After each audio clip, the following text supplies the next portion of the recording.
किताबें। अब कुछ बेसिक फैक्ट्स क्लियर कर लेते हैं। तो हम 23 जनवरी को ये चोरी की बात कर रहे हैं और आप हैं मिस्टर स्पर्लिंग। नहीं, ट्यूरिंग। सॉरी, मेरा नाम ट्यूरिंग है, स्पर्लिंग नहीं। ओह आई बेग योर पार्डन। ये हमारे कुछ वेरी इलिटरेट कॉन्स्टेबल्स ठीक से लिखना भी नहीं आता। बेहुदा हैंडराइटिंग। अब इसे आप स्पेलिंग भी पढ़ सकते हैं, स्पेलिंग भी पढ़ सकते हैं, क्या पढ़ते हो तो स्पेलिंग भी सकते हैं। जी, ट्यूरिंग ही लिखा है, TURING, Turing. Alan Mathison Turing, right? जी। Nick Ross, detective sergeant. How do you do, sir? Fine sir, how do you do? Fine. आप होलीमीड एडलिंगटन रोड विंसलो में रहते हैं जी हाँ। और आप मैनचेस्टर यूनिवर्सिटी में काम करते हैं। Yes. मतलब professor Turing. Mr. Turing is enough. ठीक है, आप नॉर्थ के नेटिव नहीं हैं। नहीं। मुझे लगा ही था। आप यहाँ कब से रह रहे हैं? 4 साल से, since 1948. नाम कुछ अलग है, ट्यूरिंग। मुझे नहीं लगता कि पहले कभी ये नाम सुना। जी, ये स्कॉटिश है। अच्छा, स्कॉटलैंड में कहाँ से? Sorry? मेरा मतलब है आप स्कॉटलैंड में कहाँ से आते हैं? नहीं, मैं मतलब ट्यूरिंग परिवार का स्कॉटिश ओरिजिन है। समझ गया, समझ। वो काफी समय पहले इंग्लैंड आ गए, आपके बर्थ से पहले? शायद 17th सेंचुरी। ओके, अब इस स्टोरी के बारे में बात कर लेते हैं। देखिए सर, जो भी हुआ था बिल्कुल डिटेल में बताइए। देखिए सर, जैसा मैंने पुलिस कांस्टेबल को बताया, वेडनेसडे शाम को जब मैं घर पहुंचा तो मुझे पता चला घर में कोई घुसा था। हाँ, मैंने तुरंत पुलिस को कॉल किया और एक लिस्ट बनाई उन चीजों की जो गायब थी या मुझे लगा गायब थी। क्या ये आपकी बनाई हुई लिस्ट है? जी हाँ। एक शर्ट, 5 फिश नाइफ, एक जोड़ी ट्वी ट्राउजर्स, 3 जोड़ी जूते, एक इलेक्ट्रिक कंपास, एक इलेक्ट्रिक शेवर और आधी भरी हुई शहरी की एक बोतल। ज्यादा बड़ा नुकसान तो नहीं लगता? नहीं, दरअसल मैं बड़ी सादगी से रहता हूँ। चीजें मेरे जीवन में खास मायने नहीं रखती। खास मायने मतलब? क्या कहा आपने? आपकी बात ठीक से सुनी नहीं थी। खास मायने मतलब चीजों का होना सिर्फ उनके लिए ही, अपने आप में उनकी कोई अहमियत नहीं।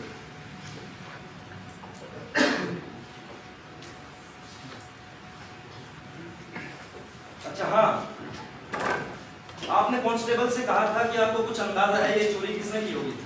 जी हाँ, मुझे लगता है उसका नाम जॉर्ज है। जॉर्ज? जी हाँ। जॉर्ज क्या? मुझे नहीं पता। ये व्यक्ति कौन है, क्या आप इसे जानते हैं? नहीं। उसका हुलिया बता सकते हैं?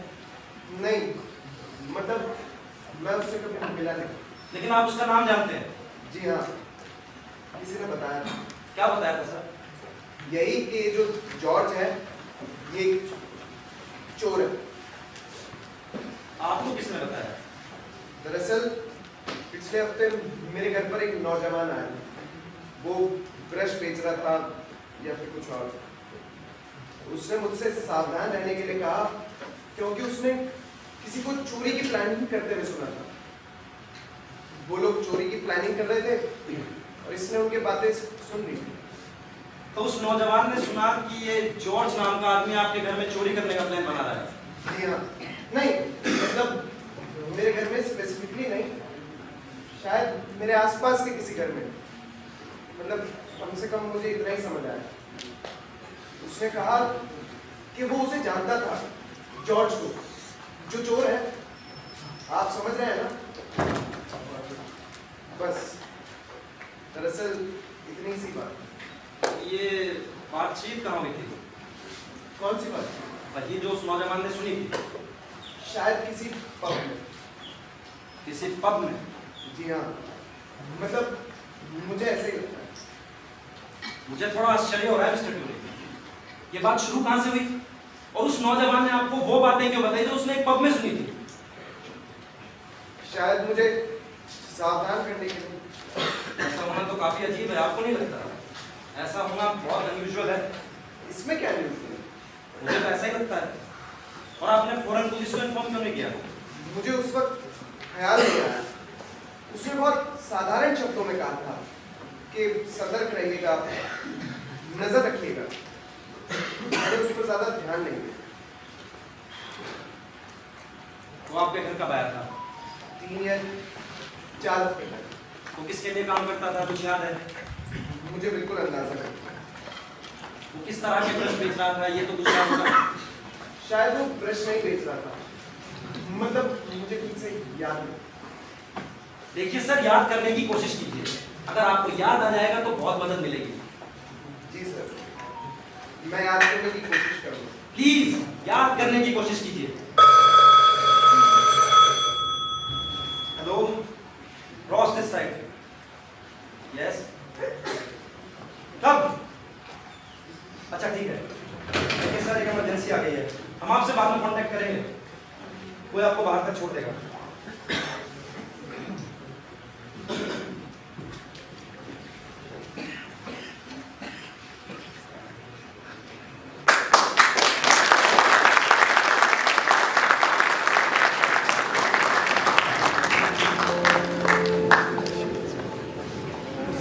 नहीं बोलना चाहिए, वही सबसे बड़ी गलती। मेरे पास सही और गलत को लेकर काफी क्लियर थॉट्स हैं, और झूठ बोलना हमेशा गलत होता है। शायद वो डरा हुआ था। हाँ, जरूर डरा हुआ था। उसने लैटिन के एग्जाम में चीटिंग की। उसे पता था कि उसकी पोल खुल जाएगी, पता था कि उसे सजा मिलेगी, लेकिन झूठ बोलकर सारी बातें 100 गुना बदतर हो गई। एलन, एलन, Oh God, ये मेरी मॉम है। एलन डियर, अपने फ्रेंड से इंट्रोड्यूस नहीं कराओगे? ओह सॉरी, ये है क्रिस्टोफर मॉर्कॉम। कैसे हो क्रिस्टोफर? कैसी है आप मिसेस ड्यूरी? तुमसे मिलकर बहुत अच्छा लगा। एलन ने तुम्हारे बारे में काफी बातें की हैं। मैं तो उसे बार-बार कहती भी रहती थी क्रिस्टोफर को किसी वीकेंड पे बुला लो, लेकिन कभी लगा नहीं था कि वो सच्ची में बुला देगा। एलन ना अपने फ्रेंड्स के बारे में चीजें हमेशा छुपा कर रखता है, इससे शायद उनसे शर्म आती है। वैसे तुम्हारे ट्रेन का सफर कंफर्टेबल था? हाँ, ट्रेन लगभग खाली ही थी। अच्छा, बैठो। Thank you. एलन बता रहा था कि तुम्हारे परिवार का शहर में एक घर है। हाँ, विक्टोरिया स्टेशन के पास। हमारे पास एक गोट फार्म। विक्टोरिया स्टेशन के पास? नहीं, वो गांव में है। हमारा असली घर वॉर्सेस्टरशायर में। I love Worcestershire, Garden of England. काश हम इंग्लैंड में और वक्त बिता पाते। Did Alan tell you about our travels? नहीं, मेरे पति इंडियन सिविल सर्विस में थे। अब हेल्थ रीजंस के चलते रिटायर हो गए, लेकिन हम काफी सालों तक इंडिया में थे। कर्नूल, बॉम्बे, कलकत्ता, छत्रपुर। एलन तो ऑलमोस्ट छत्रपुर में पैदा भी हुआ था। मॉम, कोई ऑलमोस्ट पैदा कैसे हो सकता है? It doesn't make any sense. Alan please, logically सोचो। मैं नहीं चाहती कि तुम ऐसी चीजों के बारे में मुझसे बातें करो। कैसी बातें? तुम्हें पता है ये चीजें मुझे परेशान करती हैं। एलन का नेचर थोड़ा सा इम्पल्सिव, लेकिन तुम मुझे काफी सेंसिबल लगते हो। मुझे जानकर खुशी हुई कि तुम दोनों इतने अच्छे दोस्त बन गए। लाइफ में स्टेडी इन्फ्लुएंस का होना बहुत जरूरी है, नहीं तो कोई भी इंटेलिजेंट लड़का संकी बन सकता है। Thank you mom. सही स्कूल चुनना बहुत इंपॉर्टेंट होता है ना? इतना भी नहीं। क्यों, कोई दिक्कत है? सबसे पहली बात, वहाँ मैथमेटिक्स को इम्पोर्टेंट सब्जेक्ट ही नहीं माना जाता। मैं मान ही नहीं सकती। सच है। आपको पता है मेरे टीचर ने क्या कहा? This room stinks of mathematics. और मुझे देखकर कहते हैं जाओ और डिसइंफेक्टेंट स्प्रे लेकर आओ। वो मजाक कर रहे होंगे। उन्हें साइंस और मैथमेटिक्स से सख्त नफरत है। एक बार उन्होंने कहा, और वो काफी सीरियस भी थे, कि जर्मन फर्स्ट वर्ल्ड वॉर इसलिए हारे क्योंकि उन्होंने साइंस को धर्म से ज्यादा अहमियत दी। एक स्कूल का लेवल सिर्फ मैथमेटिक्स से डिसाइड नहीं होता है। मेरे लिए तो होता है। खैर, तुम्हें शायद साइंस और मैथमेटिक्स में इतना ही इंटरेस्ट होगा। ओ हाँ, बिल्कुल। और एलन के साथ काम करना तो बहुत अमेजिंग है। उसने आपको हमारे एक्सपेरिमेंट्स के बारे में बताया? हाँ, थोड़ा बहुत। कुछ आयोडीन से जुड़ा था ना? आयोडेट्स मॉम, हम आईएल्स के रिकॉम्बिनेशन में हो रहे टाइम डिले को स्टडी करने की कोशिश कर रहे थे। ये सब ना मेरी समझ के बाहर है। काफी इंटरेस्टिंग पर समझ के बाहर है। वैसे हाँ, वो थ्योरी बता रहा था एलेना। जूइश आदमी था ना वो? आइंस्टाइन। हाँ, आइंस्टाइन। पता है मुझे तो उसका एक भी शब्द समझ नहीं आया था। काश मैं ये सब समझ पाती। तुम्हारे परिवार को ये सब समझ आता है? हाँ, कुछ हद तक। आपको पता है मॉलकॉम का भाई एक साइंटिस्ट है। उनके पास घर में खुद की एक लेबोरेटरी भी है। सच्ची में? और तो और उनके पास खुद का टेलीस्कोप भी है। That's wonderful. ये अमेजिंग है। मिसेस ट्यूरिंग, कल रात क्या मैंने बताया था? कल रात मैंने जुपिटर के एक सैटेलाइट को इक्लिप्स से बाहर आते देखा। रात बिल्कुल साफ थी। ऐसा लग रहा था मानो मैं यूनिवर्स में ही घूम रहा हूँ। Wow, wonderful. ये सब बहुत इंटरेस्टिंग है, लेकिन कभी-कभी मेरा मन कहता है काश इसे पोस्टल स्टैम्प्स या मॉडल ट्रेन्स में इंटरेस्ट होता, जैसे इसके भाई को। तुम चाय पियोगे? हाथ धो लो, इंक लगी है। By the way, did Alan tell you about my grandfather's cousin? वो साइंटिस्ट थे, उन्होंने इलेक्ट्रॉन को इन्वेंट किया था। नो, उन्होंने उसको इन्वेंट नहीं किया। Electrons exist, you can invent them. हाँ, जो भी खोजा या पहचाना। वो रॉयल सोसाइटी में फेलो थे, काफी फेमस थे। अपने हाथ धो लो। Sorry Malcolm, one can't choose one's own mother.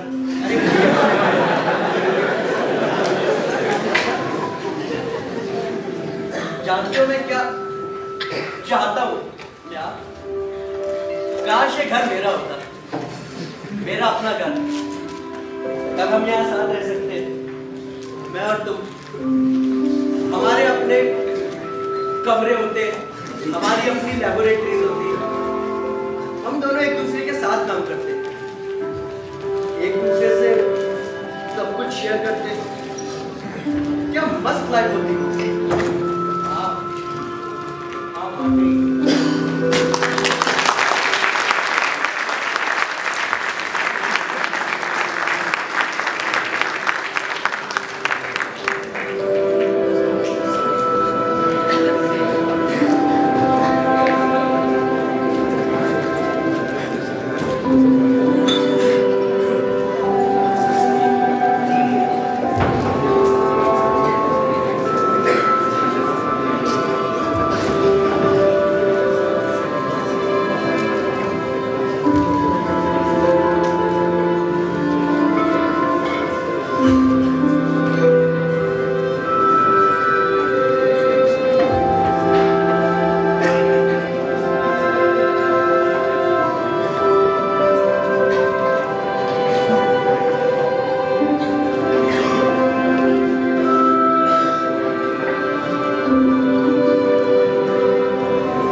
ये जगह भी काम चला हुआ है।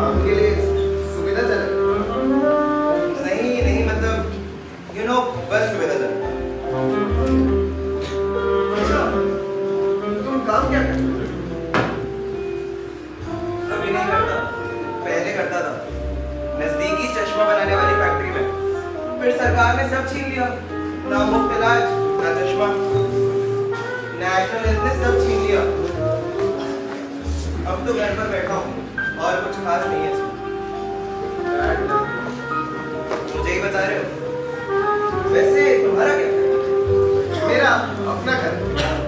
मेरा मतलब तुम्हारा काम। मैं यूनिवर्सिटी में।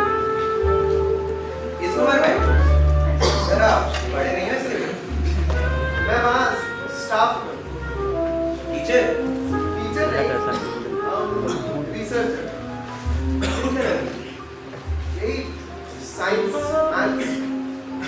हम एक ऐसी मशीन बना रहे हैं जो खुद सोच सके। हमने इसे नाम दिया है इलेक्ट्रॉनिक ब्रेन। अच्छा, तो जो ये चीज तुम बना रहे हो ये ठीक है। इसे तुम सम्स दो, मैथ्स के सम्स, और ये उसे बहुत तेजी से सॉल्व कर दो। जैसे कैलकुलेटर? कैलकुलेटर से भी तेज, और इंसान की तुलना में तो कई गुना तेज। हम कुछ ऐसा बना रहे हैं जो खुद के लिए सोच सके। अपने आप सोच सके? ये कोई रोबोट नहीं है, ना ही कोई असली दिमाग। इंसानी दिमाग तो बिल्कुल भी नहीं। तो इसे हमने नाम दिया है डिजिटल कंप्यूटर। तो ये सब तुम्हारा आइडिया है? एक तरह से। ये काम तो बहुत इंटरेस्टिंग होगा। है भी। और वैसे भी अच्छा होगा। हाँ, बुरे नहीं। मैं भी एक बार केमिस्ट बनना चाहता था। लगभग 14 साल का रहूंगा। फिर कुछ किया उसके लिए? हाँ, खुद को एक केमिस्ट्री से डलवाया, घर लेकर आया और सारी खिड़कियां तोड़ डाली। बस सब खत्म। अच्छा, क्या तुम्हें कुछ खाना है? सामने कैफे है। नहीं मतलब अभी नहीं, शायद। ठीक है, फिर कभी अगर चाहो तो। नेक्स्ट वीक है, ठीक है, फ्राइडे ठीक है। 7 बजे 7 बजे। मैं तुम्हारे लिए खाना बना कर रखूंगा। अच्छा खाना बनाते हो? बुरा नहीं। तुम्हारा नाम? रॉन। एलन। ठीक है एलन, फ्राइडे को मिलते हैं। सुनो, ये लो मेरा पता। मेरे घर आ जाना, और एड्रेस ढूंढ तो लोगे ना? हाँ मिल जाएगा। तो ठीक है, फ्राइडे को मिलते हैं 7 बजे के करीब। 7 बजे के करीब। अपना इरादा मत बदलना। जरूर आऊंगा।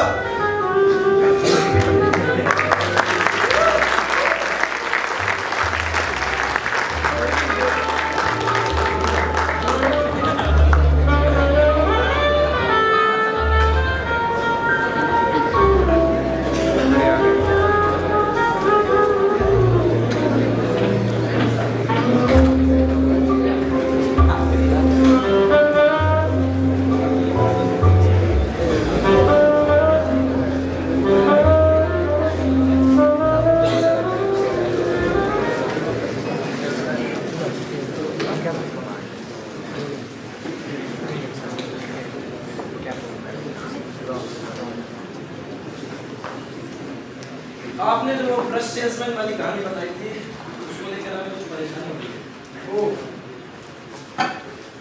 हमने आपके पड़ोसियों से पूछताछ की, किसी ने उसे नहीं देखा सिवाय आपके। मुझे बात कुछ समझ नहीं आ रही मिस्टर ड्यूरी। हो सकता है जब वो चोर वहां आया हो तब बाकी सभी लोग बाहर गए थे। सभी? संभव है। और हमने डोमेस्टिक अप्लायंसेस बेचने वाली सभी लोकल कंपनीज से भी कांटेक्ट किया, किसी ने आपके एरिया में कोई सेल्समैन नहीं मिला। देखिए सर, मैं आपको पहले भी बता चुका हूँ, इस बारे में मैं श्योर नहीं। इस बारे में?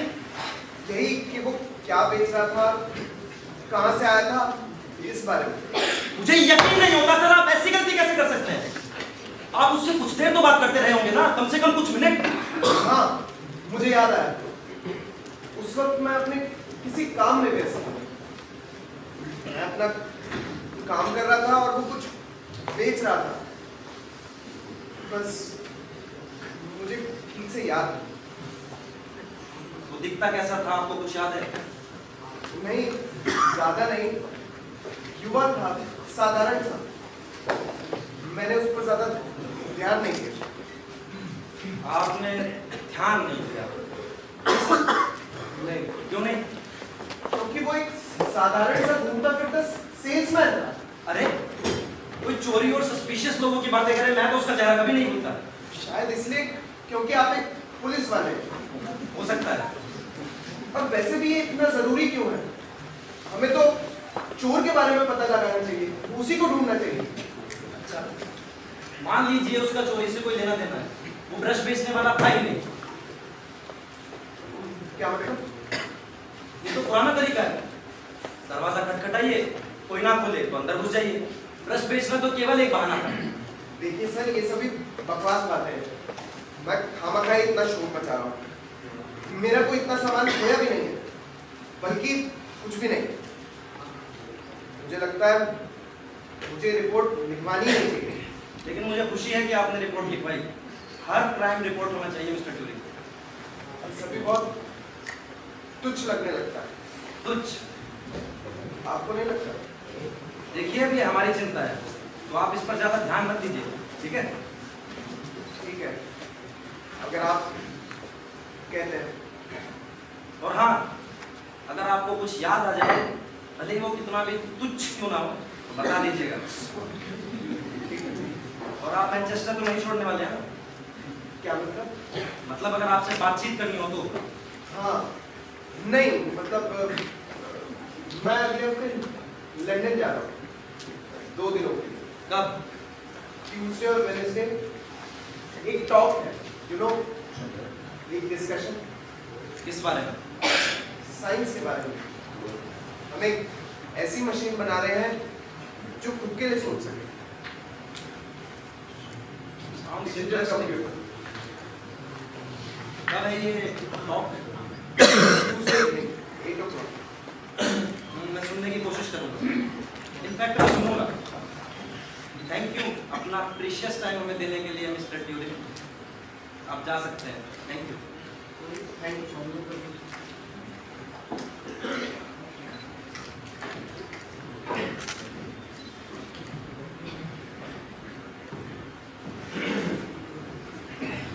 क्या लगता है तुम्हें? सर मुझे तो कुछ मजाक सा लगता है, उसका यूं हकलाते हुए टॉप पर जाना। मैं चोरी की बात कर रहा हूँ। कुछ यकीन से तो नहीं कह सकता सर, लेकिन कुछ गड़बड़ तो है। वो सब कुछ नहीं बता रहा है। तुम्हें लगता है वो झूठ बोल रहा है? मुझे लगता है हो सकता है सर। जो भी हो मुझे बताना। तुम्हारे सुपरिटेंडेंट को पता है मुझे कहाँ ढूंढना है। Yes sir. इसे सावधानी से संभालो रॉस, बहुत सावधानी से। ये एक सेंसिटिव केस है और फॉरेन ऑफिस को एम्बैरसमेंट नहीं चाहता। सर मुझे नहीं पता था उसको फॉरेन ऑफिस से बोलना देता। वॉर के दौरान वो उनकी टीम का हिस्सा था। काफी बड़ा आदमी है मिस्टर ट्यूरिंग। विंस्टन चर्चिल उसे बहुत मानते थे।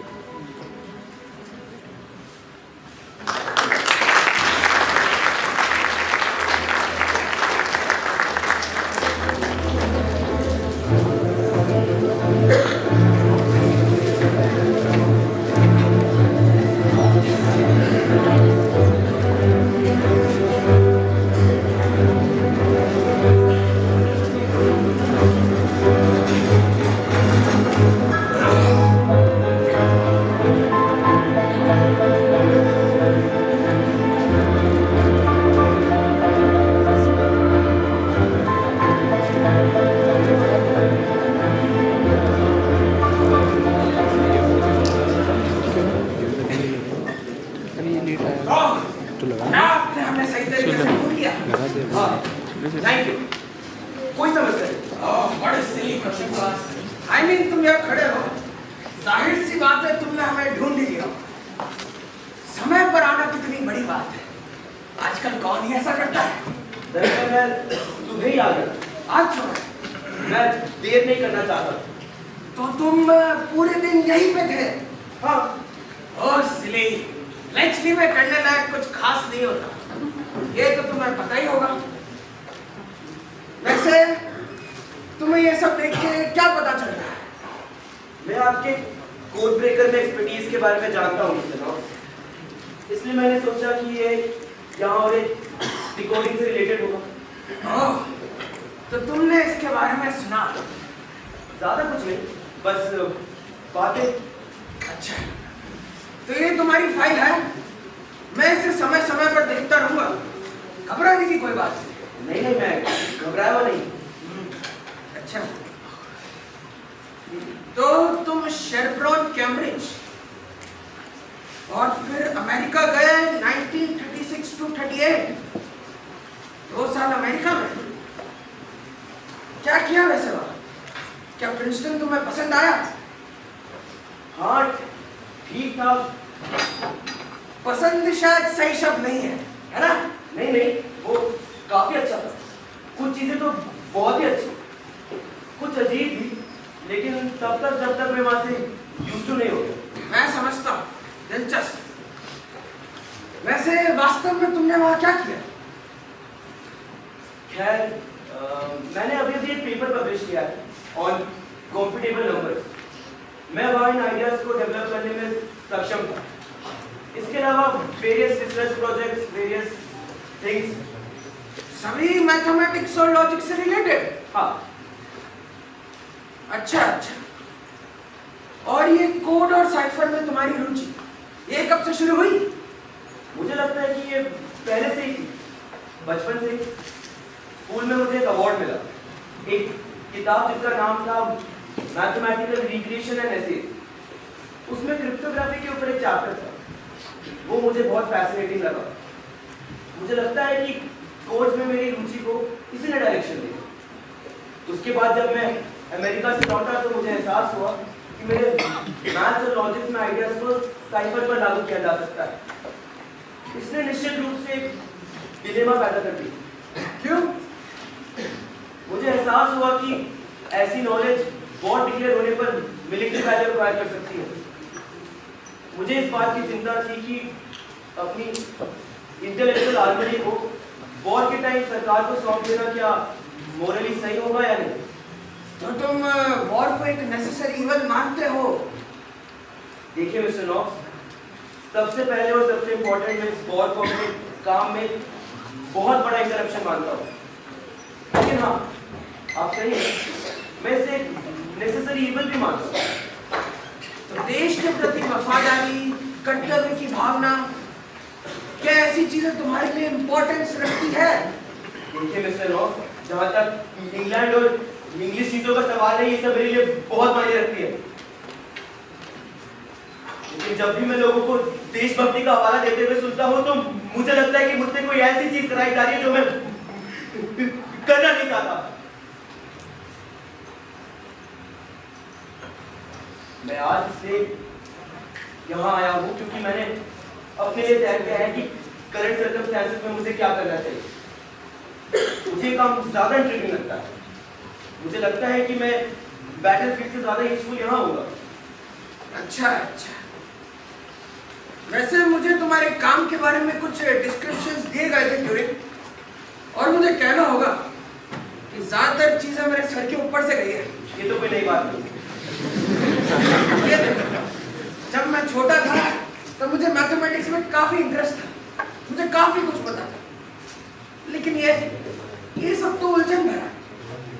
फॉर एग्जाम्पल, यहाँ देखो लिखा है on compatible numbers with an application on the End-Schildens problem। शायद तुम मुझे इसके बारे में कुछ बता सकते हो। आपको क्या बताऊं? खैर कुछ भी, आसान भाषा में थोड़ा एक्सप्लेनेशन। आसान भाषा में एक्सप्लेनेशन? हाँ, आसान शब्दों में अगर संभव हो तो। ये सही और गलत के बारे में। आसान भाषा में ये मैथमेटिकल लॉजिक के ऊपर एक टेक्निकल पेपर है। लोग सोचते हैं, ज्यादातर लोग ये सोचते हैं कि मैथमेटिक्स में हमें पता होता है कि क्या सही है और क्या गलत है, लेकिन ऐसा है नहीं। अब तो और भी नहीं मिस्टर नॉक्स, ये एक सवाल है जिसने 40 से 50 सालों तक मैथमेटिशियंस को व्यस्त रखा है। अब कैसे तय करेंगे कि क्या सही है और क्या गलत है? बर्टन रसल ने इसके ऊपर एक विशाल किताब लिखी। उनका आइडिया ये था कि सभी मैथमेटिकल कॉन्सेप्ट्स और आर्ग्यूमेंट्स को छोटे छोटे हिस्सों में डिवाइड किया जाए, और फिर उन्हें प्योर लॉजिक से डिराइव किया जाए। Now mind you mister Knox, ये काफी ब्रिलियंट अप्रोच था, लेकिन अफसोस ये पूरी तरह से काम नहीं कर पाया। इसके बाद भी बहुत ही पावरफुल किताब थी, वेरी इंपॉर्टेंट, वेरी इन्फ्लुएंशियल। इसने डेविड हिल्बर्ट और कर्ट वोगल दोनों को ही काफी प्रभावित किया है। ये कुछ वैसा सा है जैसे फिजिसिस्ट एटम को स्प्लिट करने की बात करते हैं। जैसे फिजिकल एटम को एनालाइज करने की कोशिश ने फिजिक्स के एक नई ब्रांच को जन्म दिया, वैसे ही मैथमेटिकल एटम्स को एनालाइज करने की कोशिश ने मैथमेटिक्स के एक नए ब्रांच को जन्म दिया। डेविड हिल्बर्ट इस पे काम कर रहे हैं, तो उनके अकॉर्डिंग इसके 3 बेसिक रिक्वायरमेंट्स हैं: कंसिस्टेंसी, कंप्लीटनेस एंड डिसाइडेबिलिटी। कंसिस्टेंसी का मतलब है कि आपके सिस्टम में कभी भी कोई कॉन्ट्रडिक्शन नहीं आएगा, वरना आप अपने सिस्टम के रूल्स को फॉलो नहीं कर पाएंगे और इवेंचुअली ये दिखा बैठेंगे कि 2 और 2 5 हो जाते हैं। एंड मिस्टर नॉक्स, 2 और 2 एक्चुअली 5 हो जाते हैं। कंप्लीटनेस का मतलब है कि अगर कोई स्टेटमेंट ट्रू है तो आपके सिस्टम के रूल्स को यूज करके ऐसा कोई तरीका जरूर होगा जिससे उसे साबित किया जा सके। और डिसाइडेबिलिटी का मतलब ये है कि ऐसा कोई तरीका, डेफिनेट प्रोसीजर या फिर टेस्ट जरूर होगा जो एक गिवन मैथमेटिकल असर्शन पर ये डिसीजन दे सके कि क्या उसे साबित किया जा सकता है या नहीं। अब डेविड हिल्बर्ट को लगा कि काफी रीजनेबल सेट ऑफ रिक्वायरमेंट्स है, लेकिन मिस्टर नॉक्स, कुछ ही सालों के अंदर कर्ट गोडेल ने यह साबित कर दिया कि ऐसा कोई सिस्टम नहीं है जो साथ में कंसिस्टेंट और कंप्लीट दोनों।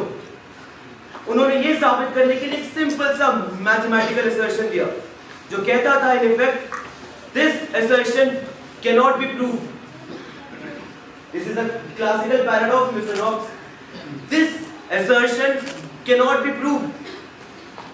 खैर, या तो आप इसे साबित कर सकते हैं या नहीं।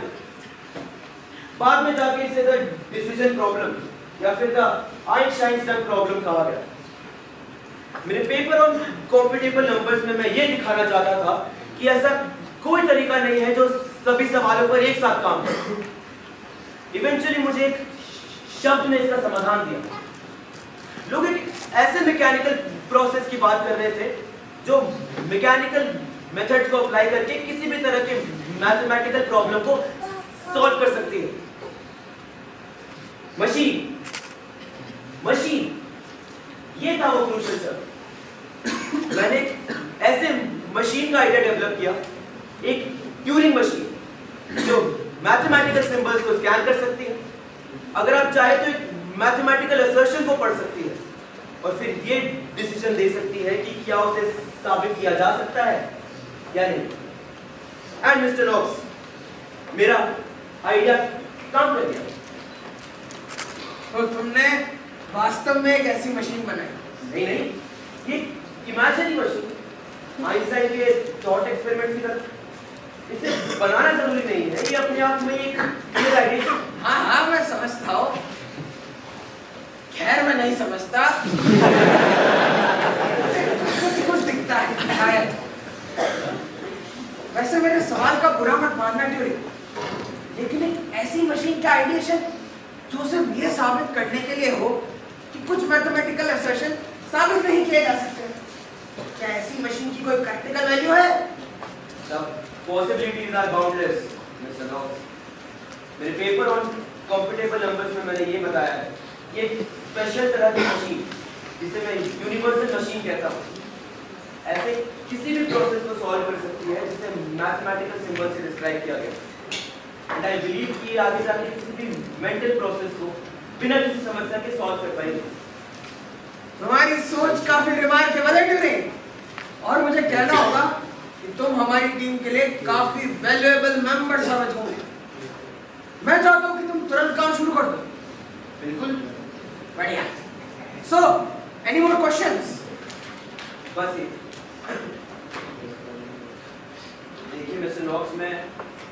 हमेशा से ही चीजों को व्यवस्थित रखने में अच्छा नहीं रहा, खासकर खुद को। मुझे नहीं पता कि मैं गवर्नमेंट डिपार्टमेंट में कैसे काम कर पाऊंगा। अरे तुम्हें चिंता करने की कोई बात नहीं है। मैं पैट ग्रीन को हमारी टीम के साथ जुड़ने के लिए अभी बोल देता हूँ। क्या आप पैट ग्रीन को अंदर भेज सकते हैं? ऐसे ऋषभ ग्रीन हमारी one of the best crypto analyst में से एक है। मुझे किस तरह का काम करना होगा? तुम्हें एक ऐसी चीज पर काम करना पड़ेगा जिसे हम एनिग्मा कोड कहते हैं।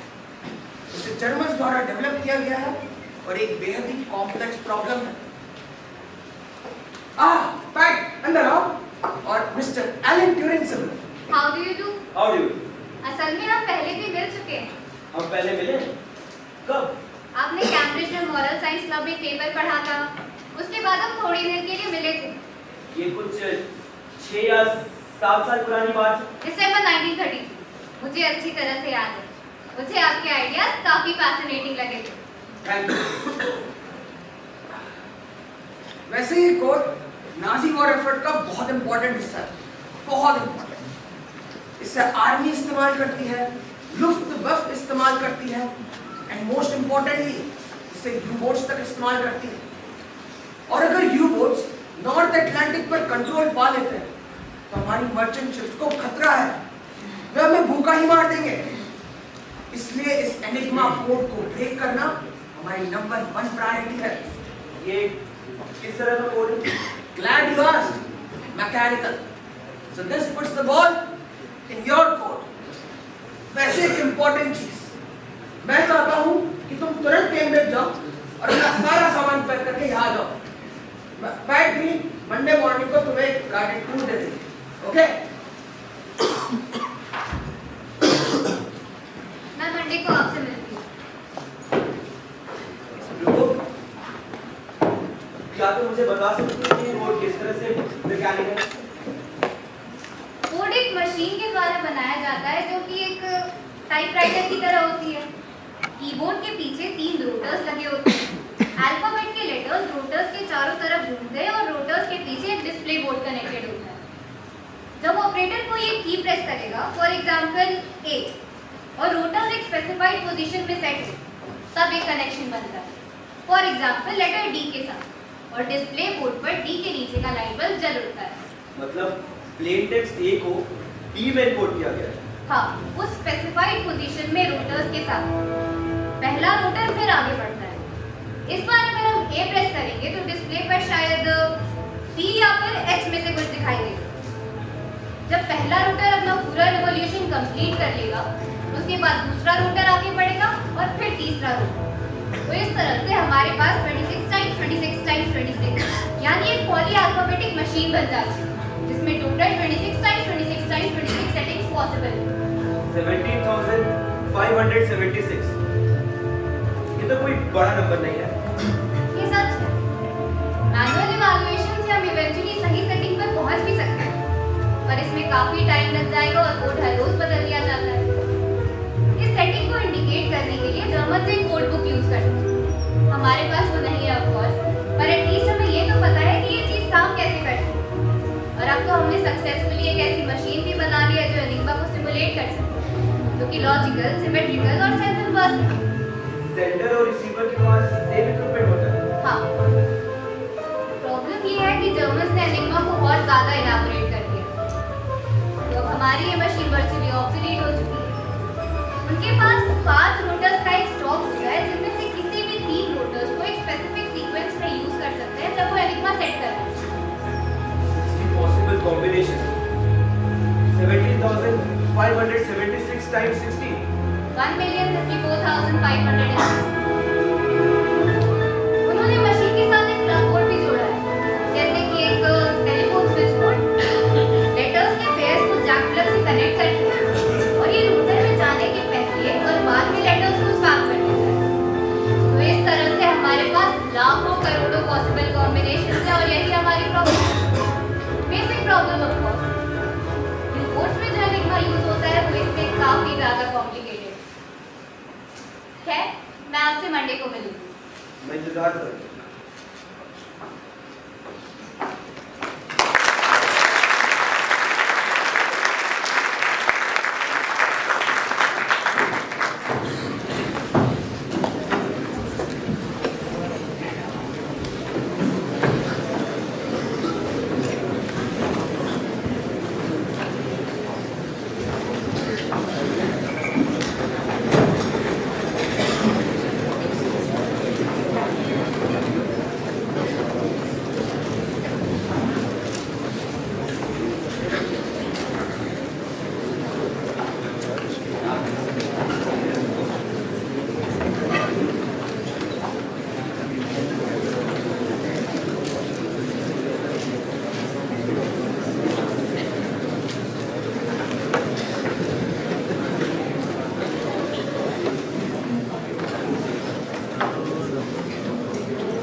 ये घर तो बहुत गंदा है यार।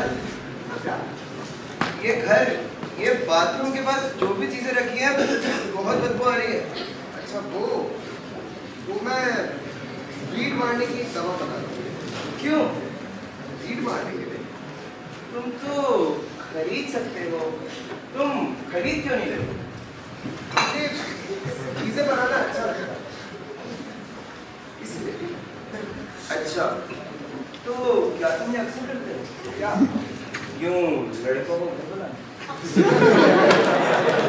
नहीं, अक्सर नहीं। तो क्या हाँ, तो तुम्हें लड़कियां कभी पसंद ही नहीं रही? नहीं। मुझे तो दोनों पसंद है। अगर लड़की मिल जाए तो अच्छा है, लेकिन जब जेब खाली हो तो क्या ही कर सकते। एक बार एक बुढ़ा रईस मुझे लंदन ले गया। पलंग के पास शीशा, रेशमी चादरें। इस जगह से तो काफी अच्छी जगह थी वो। लंदन में तुम क्या कर रहे थे? क्या मतलब? मेरा मतलब काम कर रहे थे या छुट्टियां मनाने गए थे या क्या? छुट्टी जैसा ही कुछ था। नौकरी ढूंढने की कोशिश करी, लेकिन कुछ मिला नहीं। एक बार चोरी करता हुआ पकड़ा गया। भूल वर्ग से खाना चुराया था। अच्छा, जो सड़क के किनारे बिल्डिंग है वो क्या है? कौन सी? जो शेड है या खिड़की से दिख रहा है? अच्छा वो एक पुराना एयरफोर्स हैंगर है। मुझे नहीं पता था कि आरएफ यहाँ तक था। वॉर के टाइम था। तुम वहां थे? नहीं, तो कहाँ थे? सरकारी काम। क्या कर रहे थे? सरकारी काम? बताओ ना। नहीं बता सकता। वादा किया। किससे? चर्चिल से।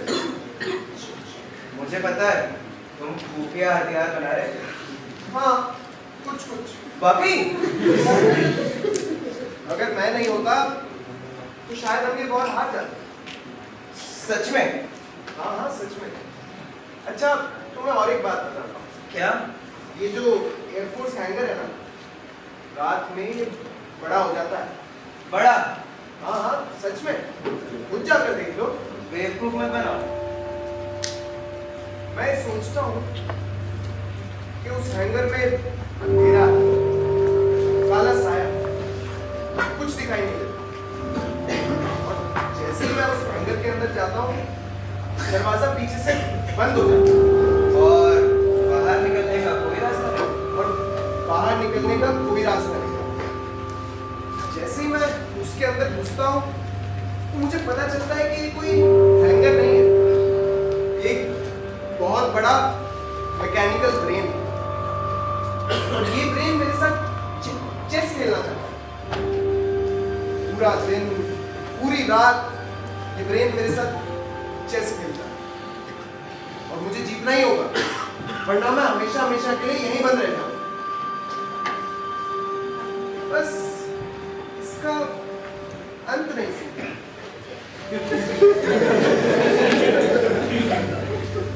शायद मैं कुछ सम्स लिख सकता हूँ, आसान एडिशन, सब्ट्रैक्शन के साथ, और फिर मैं इतनी घटिया तरीके से इतना धीरे धीरे सॉल्व करूँ कि वो ब्रेन डिसअपॉइंट हो जाए और सुसाइड कर दे। क्या कहते हो? हाँ, शायद। लगता है मुझे अब निकलना चाहिए। क्या मैं फिर तुमसे मिल पाऊंगा? शायद वहाँ पे मैं यहाँ ज्यादा देर नहीं रुक सकता।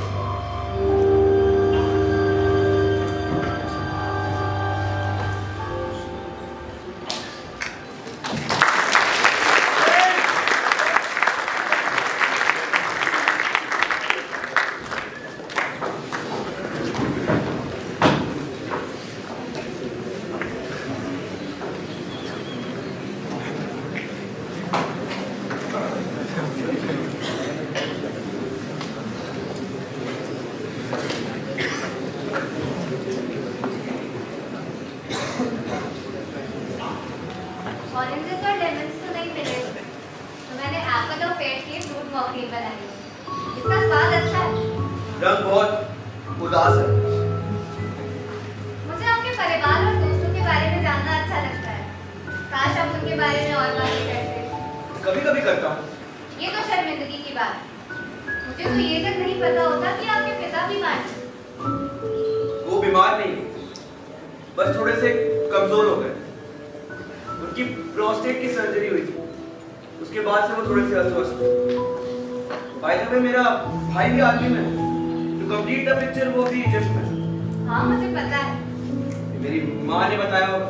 हाँ अब जब सब कुछ वो बता ही दे रही है तो मुझे दोहराने की क्या जरूरत है ना? क्रिस कौन है?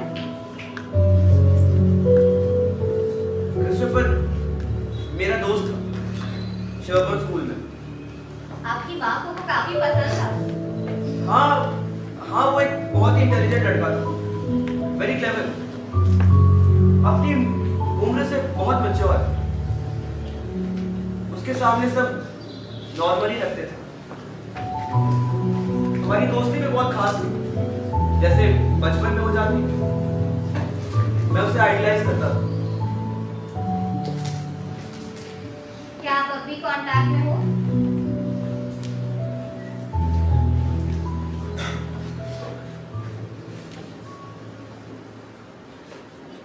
वो अब नहीं रहा।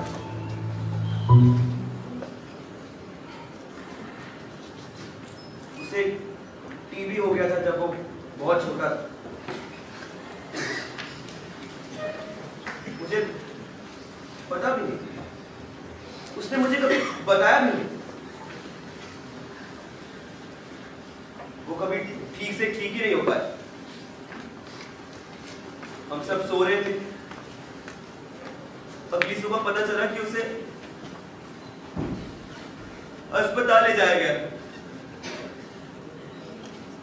6 दिन बाद उसकी मौत हो गई। वेडनेसडे 13 फरवरी 1930। मैं अंदर से पूरी तरह से टूट गया था। एलन,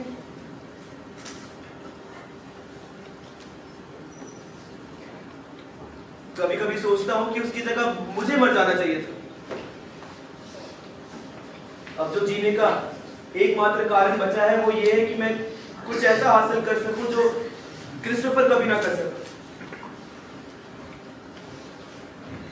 तुम्हें पता है, मुझे लगता है कि वो आज भी मेरे साथ जिंदा है, मेरी मदद कर रहा है।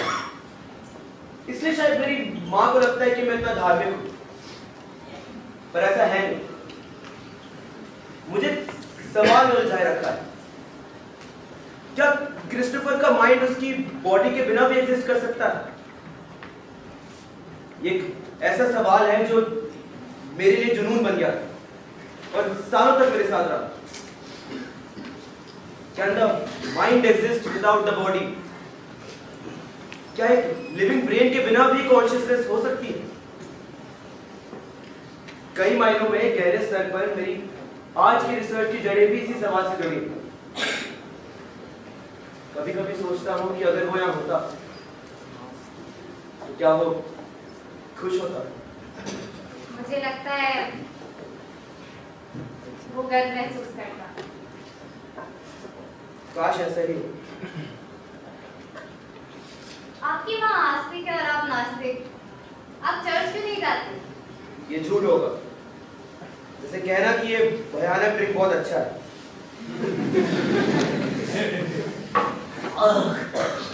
पर इस दिखावे में आपका कोई नुकसान तो नहीं है। दिखावा खुद को धोखा देना होता है, पर इसमें तो झूठ है।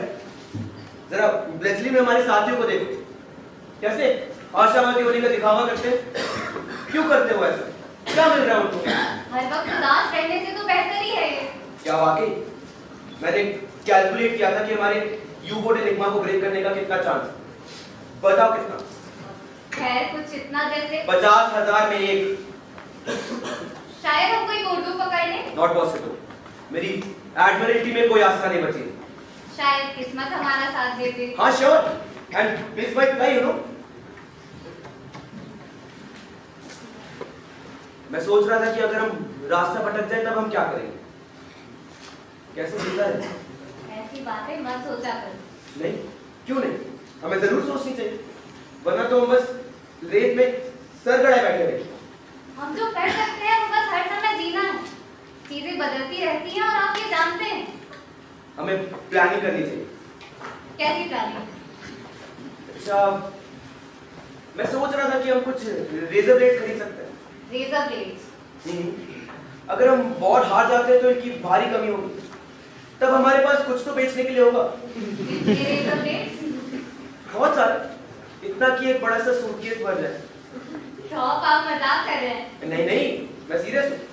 आप ऐसे ही किसी केमिस्ट की दुकान में जाकर सैकड़ों हजारों रेजर ब्लेड नहीं खरीद सकते। क्या आप खरीद सकते हैं? शायद। ठीक है, आप नहीं खरीद सकते। मैं चांदी खरीद सकता हूँ। चांदी? क्यों? हाँ, चांदी के कुछ लम्प्स या स्लैब्स या जो भी कहते हो, मैं बैंक से कुछ पैसे से निकाल सकता हूँ और चांदी के कुछ स्लैब्स खरीद के उन्हें दफना सकता हूँ। वॉर खत्म हो जाने के बाद हम इन्हें खोद के निकालेंगे और बेच देंगे। और उन्हें कहाँ पर दफनाओगे? कहीं यहाँ पे या ब्लेचली में कहीं। एलन! नहीं नहीं, मैं सीरियस हूँ। मैंने चांदी खरीदने वालों से पूछताछ भी की। एलन,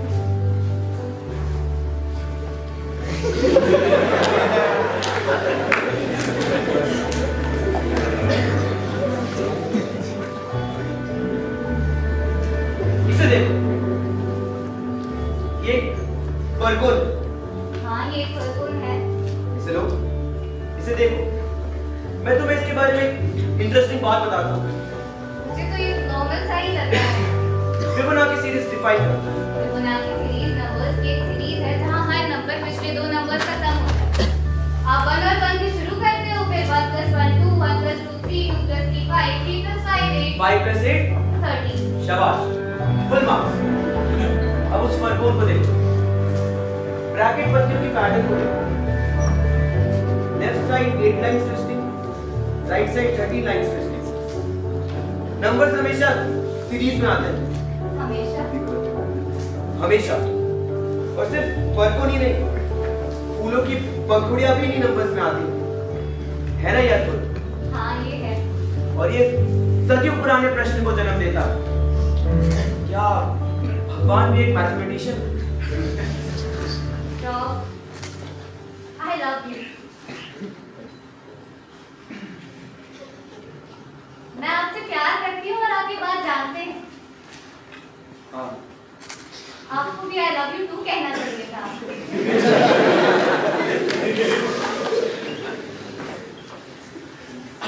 मुझे पता है। प्लीज कुछ कहो। मुझे नहीं लगता कि मुझसे कोई प्यार कर सकता है। ऐसा नहीं है। ऐसा ही है। ब्लेचली में ऐसे बहुत सारे लोग हैं who are much more lovable than I am। कहीं आप गलत हो। नहीं, don't be stupid।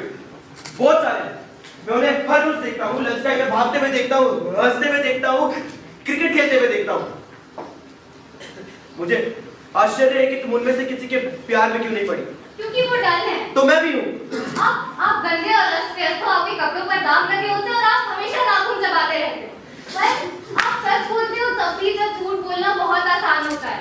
और आप उन लोगों के साथ पेशेंट नहीं हो जो आपको बोर करते हैं, पर आप डल नहीं हो। And I love you। सच कहूँ तो मैं भी तुमसे प्यार करता हूँ। एक दोस्त की तरह। एक दोस्त की तरह।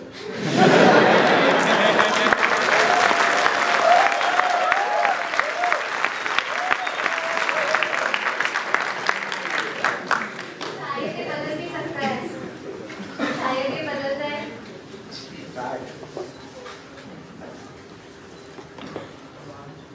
मैं होमोसेक्सुअल।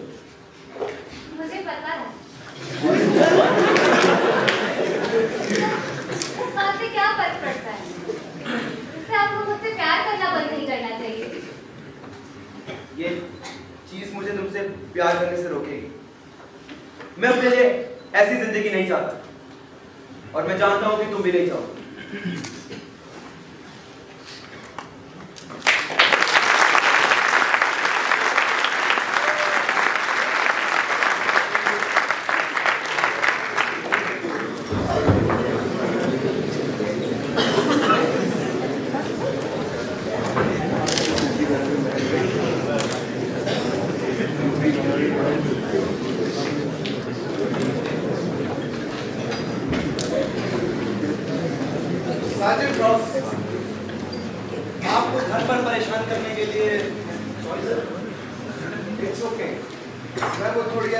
रनिंग करके आ रहा हूँ। हाँ I see. पहले कितने रनिंग कर लेता था तो काफी कम कर पाता मिडिल एजेस यू नो। वैसे आप क्या थे? लॉन्ग डिस्टेंस रनर, स्प्रिंटर या फिर कुछ और? Always a long distance runner, marathon you know. Oh God, मैं तो जब 20 साल का था तभी तक नहीं दौड़ सकता था। अब तो क्या छोटी हो गई। क्या आप मुझसे कुछ और सवाल करना चाहते हैं? सवाल तो मैं आपसे करना चाहता हूँ, लेकिन इससे पहले हमें आपकी वो ब्रश सेल्समैन वाली स्टोरी क्लियर करने की बहुत जरूरत है। We have good reasons to believe कि आप झूठ बोल रहे थे। क्या आप झूठ बोल रहे थे? हाँ, क्या आप मुझे बताना चाहेंगे एक्चुअल में क्या हुआ था? एक्चुअल में कोई सेल्समैन नहीं आया, मुझे किसी दोस्त ने बताया। एक दोस्त? जी हाँ, इस दोस्त को चोर के बारे में कैसे पता चला? दरअसल ये दोनों मिल्क बार में ड्रिंक कर रहे थे। उसने मेरा जिक्र किया और फिर मेरा एड्रेस उसने बताया। शायद उस रात वो साथ डिनर करने गए थे। और जब मैंने उसे बताया कि मेरे घर में चोरी हुई है तो उसने कहा ये जॉर्ज हो सकता है। बस इतनी सी बात। खैर, आपका दोस्त सही था। सच में? डिटेक्टिव्स को आपके घर में फिंगरप्रिंट्स मिले हैं। इस जॉर्ज का क्रिमिनल रिकॉर्ड है। ओह, अब मैं समझ रहा हूँ। अच्छा, आपका जो ये दोस्त है इसका नाम क्या है? Ron Miller. यूनिवर्सिटी में आपका कोई कलीग? नहीं, सोशल एक्वेंटेंस? एक तरह से। क्या आप उसे लंबे समय से जानते हैं? नहीं, तो कब से जानते हैं? 3 या 4 हफ्ते। और इन 3-4 हफ्तों में आप कितनी बार मिले होंगे? लगभग हफ्ते में एक बार। आप पहली बार कैसे मिले थे? जस्ट वैसे ही, यू नो, कैजुअली। तो इसका मतलब वो एक कैजुअल सोशल एक्वेंटेंस हुआ। जी हाँ। अब इसे आप करीबी दोस्ती तो कहेंगे नहीं। नहीं, तो फिर उसकी पहचान छुपाने के लिए आपने झूठ क्यों बोला? क्योंकि मैं उसे मुसीबत में नहीं डालना चाहता। क्यों? आखिरकार आपके घर में हुई चोरी में उसका भी हाथ है। मैं उसे जिम्मेदार नहीं करूँगा। पार्टली जिम्मेदार? नहीं, शायद नहीं, क्योंकि अभी तक तो हमें ये भी नहीं पता कि उसकी इस चोरी में भूमिका है भी या नहीं। अरे उसने जॉर्ज को आपका पता बताया। हाँ तो? और ये माना जाता है कि उसको ये बात पहले से पता थी कि इस जॉर्ज का क्रिमिनल रिकॉर्ड है। हाँ। तो फिर उसे बचाने के लिए आप इतनी दूर क्यों गए? देखिए, मैं उसे मुसीबत में नहीं डालना चाहता। असल में मेरा उसके साथ अफेयर है। रॉन मिलर के साथ? जी हाँ, रॉन मिलर के साथ। आपका रॉन मिलर के साथ शारीरिक संबंध है? जी हाँ। आप समझ रहे हैं ना सर, ये क्रिमिनल ऑफेंस है। देखिए, ये इतना जरूरी क्यों है? हमें तो चोर के बारे में पता करना चाहिए ना। ये उसी का हिस्सा है। हाँ। उसका हिस्सा कैसे? अरे अभी अभी आपने कहा कि आपने क्राइम किया है। अब मैं उसे नजरअंदाज नहीं कर सकता। कैसा क्राइम? ग्रॉस इंडिसेंसी। देखिए, मैंने उसे करप्ट नहीं किया। वो अच्छे से जानता था कि वो क्या करने जा रहा है। उसे पता था कि मेरे घर जाकर हम शारीरिक संबंध बनाने वाले हैं और उसे इससे कोई दिक्कत नहीं थी। वो पहले भी ऐसे संबंधों का पार्ट रह चुका था और हमने जो भी किया यहाँ किया, मेरे घर पर, निजी तौर पर। अगर मैंने आपको नहीं बताया होता तो शायद आपको इसके बारे में पता भी ना चल पाता। लेकिन आपने मुझे बताया। क्या आप इसे नहीं भूल सकते सर? अच्छा, इस रॉन मिलर की उम्र कितनी है? 19 या 30। और आपकी? 39। मैं मानता हूँ मुझे ये नहीं कहना चाहिए। मैं अक्सर ऐसी चीजें कह देता हूँ जो मुझे नहीं कहनी चाहिए। पर क्या आप इसे नहीं भूल सकते sir? Please.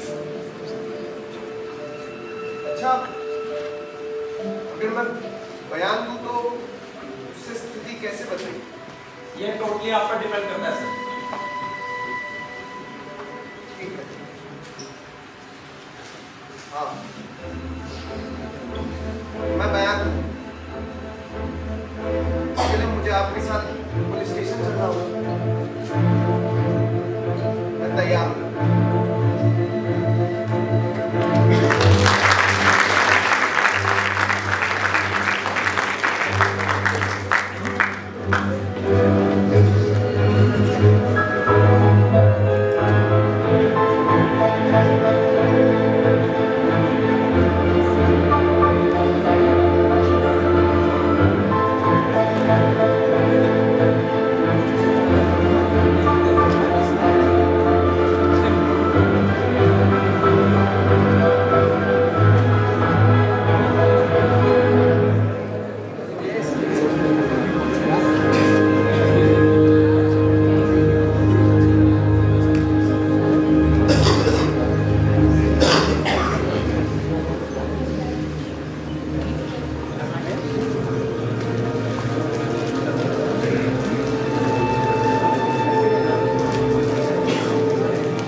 Mr. Headmaster, members of the staff और स्टूडेंट्स, मुझे आज यहाँ मिस्टर हेडमास्टर ने इनवाइट किया है ताकि मैं आप सभी के साथ कंप्यूटर और मेरे काम के बारे में बात कर सकूं। अगर मैं कंप्यूटर शब्द कहता हूं तो हो सकता है काफी लोग इससे अनजान हो या बेखबर हो सकता है काफी लोगों को तो इसका मतलब भी ना पता। लेकिन अगर वही मैं कहूं इलेक्ट्रॉनिक ब्रेन, हाँ, अब बात ज्यादा इंटरेस्टिंग हो जाती है। और अगर मैं पूछूं क्या मशीन सोच सकती है, तो शायद इसका आंसर जानने के लिए आप सभी लोग बहुत ज्यादा एक्साइटेड हो जाएंगे। इंपॉर्टेंट इसका लॉजिक है। कंप्यूटर के काम करने का लॉजिक बहुत ही सिंपल है।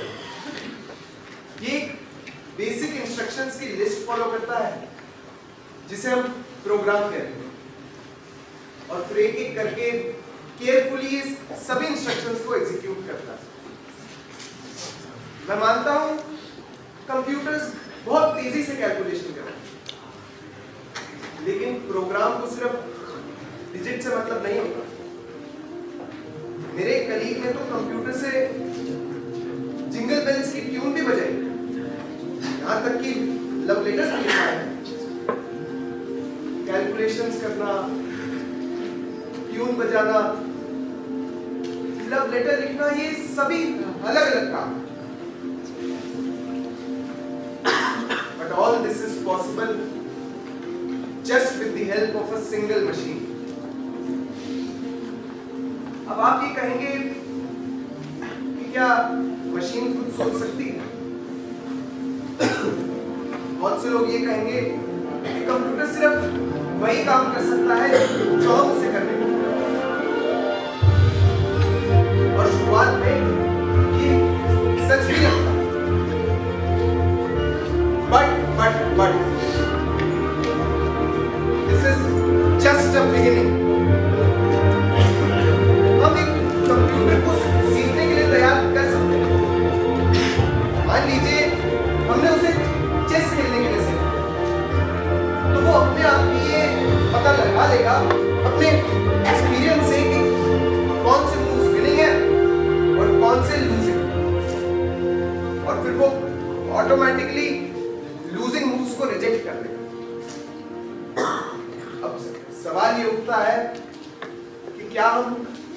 कंप्यूटर को इंटेलिजेंट कह सकते हैं? मेरा मानना है हाँ, हमें ऐसा ही करना चाहिए। बल्कि मेरी सबसे बड़ी इच्छा तो यही है कि मैं किसी तरह कंप्यूटर को ट्रेन कर सकूं, पार्टली बाय डायरेक्ट ट्रेनिंग और partly bye letting it find out things for itself. अब मुझे नहीं पता कि कब तक पॉसिबल हो, but in near future this is possible. By the end of 2000 हम ये कह सकेंगे कि कंप्यूटर्स आर इंटेलिजेंट, कंप्यूटर्स खुद के लिए सोच सकते हैं। अब कुछ लोग कहते हैं कि अगर कंप्यूटर खुद के लिए सोचने लगे तो ये इतना भयानक होगा कि इंसान इसकी कल्पना भी नहीं कर सकता। एक और आपत्तिजनक बात होती है कि कंप्यूटर तब तक नहीं सोच सकता जब तक वो कोई म्यूजिक की रचना ना करे, कोई सोनेट ना लिखे। लेकिन हम में से कितने ही ऐसे लोग हैं जो म्यूजिक बना सकते हैं, उसकी रचना कर सकते हैं। निश्चित रूप से ये जरूरी नहीं कि एक सोचने वाली मशीन काइंड हो, रिसोर्सफुल हो, ब्यूटीफुल हो, फ्रेंडली हो या उसका सेंस ऑफ ह्यूमर हो। हमें अभी इस सब के बारे में नहीं सोचना चाहिए। It is too early. लेकिन जरा सोचिए कितना अच्छा होगा, है ना, जब हम किसी दिन ये कह सकेंगे, ये पता कर सकेंगे कि मशीन क्या महसूस करती है।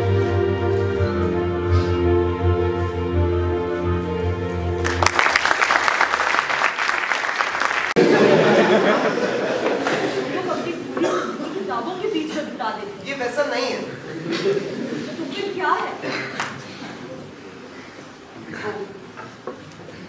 मुझे लड़कियों से फीमेल इंटरेक्ट नहीं होता। तो ये अच्छी बात है।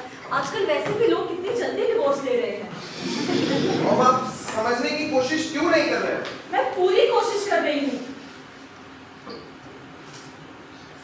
पुलिस को पता चल गया है कि मेरा एक लड़के के साथ अफेयर है। क्या? सॉरी।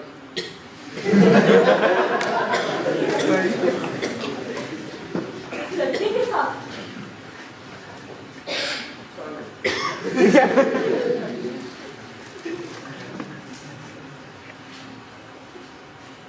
मैंने अपने भाई को बताया, वो शौक था, काफी ज्यादा शौक।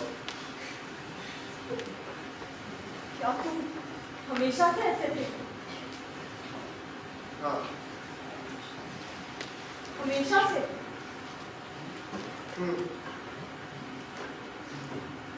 लेकिन उस लड़की का क्या, जिससे तुम्हारी सगाई होने वाली थी? क्या नाम था उसका? हमारी कभी सगाई नहीं हुई। मुझे लगा तुम उससे प्यार करते हो। मैं उसे पसंद करता था, लेकिन मैंने हमेशा उससे एक दोस्त की तरह प्यार किया। क्या इसका असर तुम्हारे करियर पर भी पड़ेगा? हाँ, शायद। कैसे? मुझे नहीं पता। अब आगे क्या होगा? Court case. वो तुम्हें कोर्ट ले जा रहे हैं? कब? मार्च में, मार्च के अंत में। क्या तुम्हें जेल जाना पड़ेगा? हाँ, शायद। तुमने एक आदमी को छूने की सोची भी कैसे? तुमने ऐसा कैसे कर दिया? सॉरी।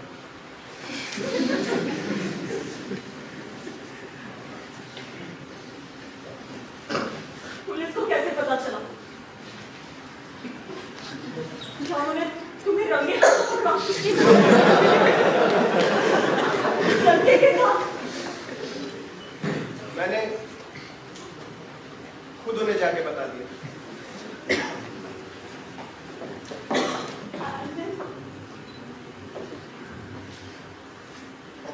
मैं तुम्हारे लिए क्या कर सकती हूँ? कुछ नहीं। कुछ ना कुछ तो होगा जो मैं कर सकती हूँ। प्लीज करने दो मुझे। मैं तुम्हें इतना हेल्पलेस नहीं देख सकती। मैं वैसा ही महसूस कर रहा हूँ।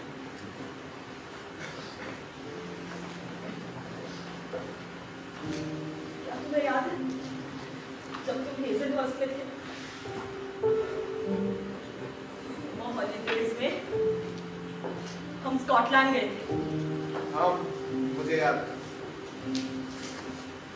हमने स्कूल तक टैक्सी की थी और जब हम निकल रहे थे तो तुम हमारे पीछे दौड़ने लगे। तुम्हारे हाथ फैले हुए थे, तुम्हारा मुंह खुला था। तुम कुछ बोल रहे थे, तुम चिल्ला रहे थे, लेकिन मैं सुन नहीं पाई। स्कूल के गेट में झाड़ियां लगी हुई थी। वो झाड़ियां तुम्हें मेरी नजर से छुपा गई।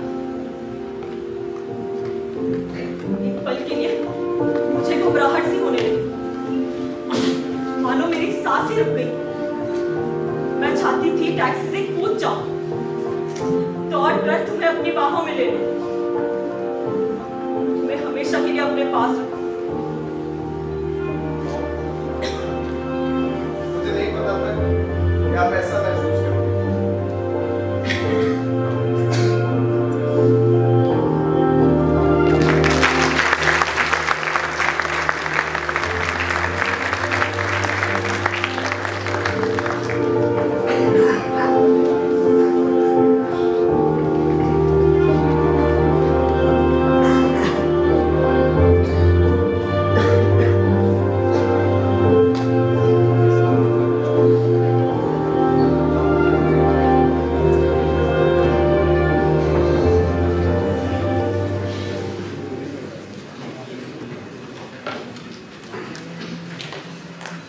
आपको यहाँ साइन करना है। पेन है आपके पास? ये क्या है?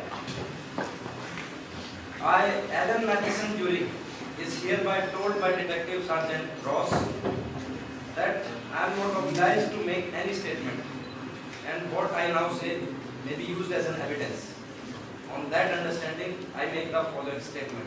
लेकिन आपने तो ऐसा कहा ही नहीं। आपने तो कहा ही नहीं कि मुझे बयान देने की जरूरत नहीं है। नहीं कहा था सर। कहाँ से है? यहाँ जो मैंने लिखा है उसके नीचे।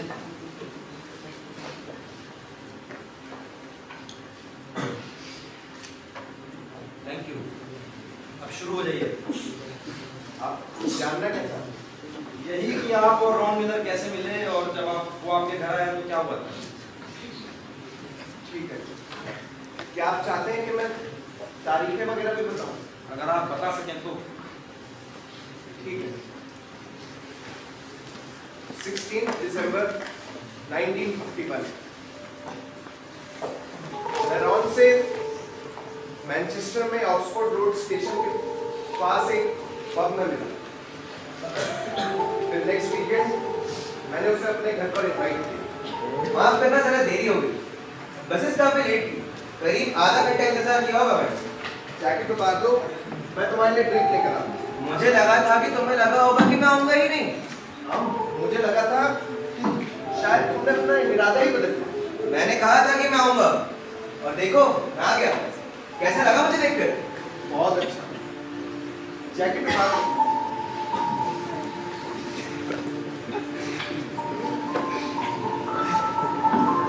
ये घर तो बहुत अच्छा है। खाने की खुशबू भी अच्छी आ रही है। हाँ, मैंने तुम्हारे लिए बहुत स्वादिष्ट खाना बना कर रखा है। घर पे बनी हुई वेजिटेबल्स का soup, roasted lamb, roast potatoes, carrots and spinach and apple pie. इतना सब सिर्फ उस आदमी के लिए जिसके आने की कोई गारंटी नहीं।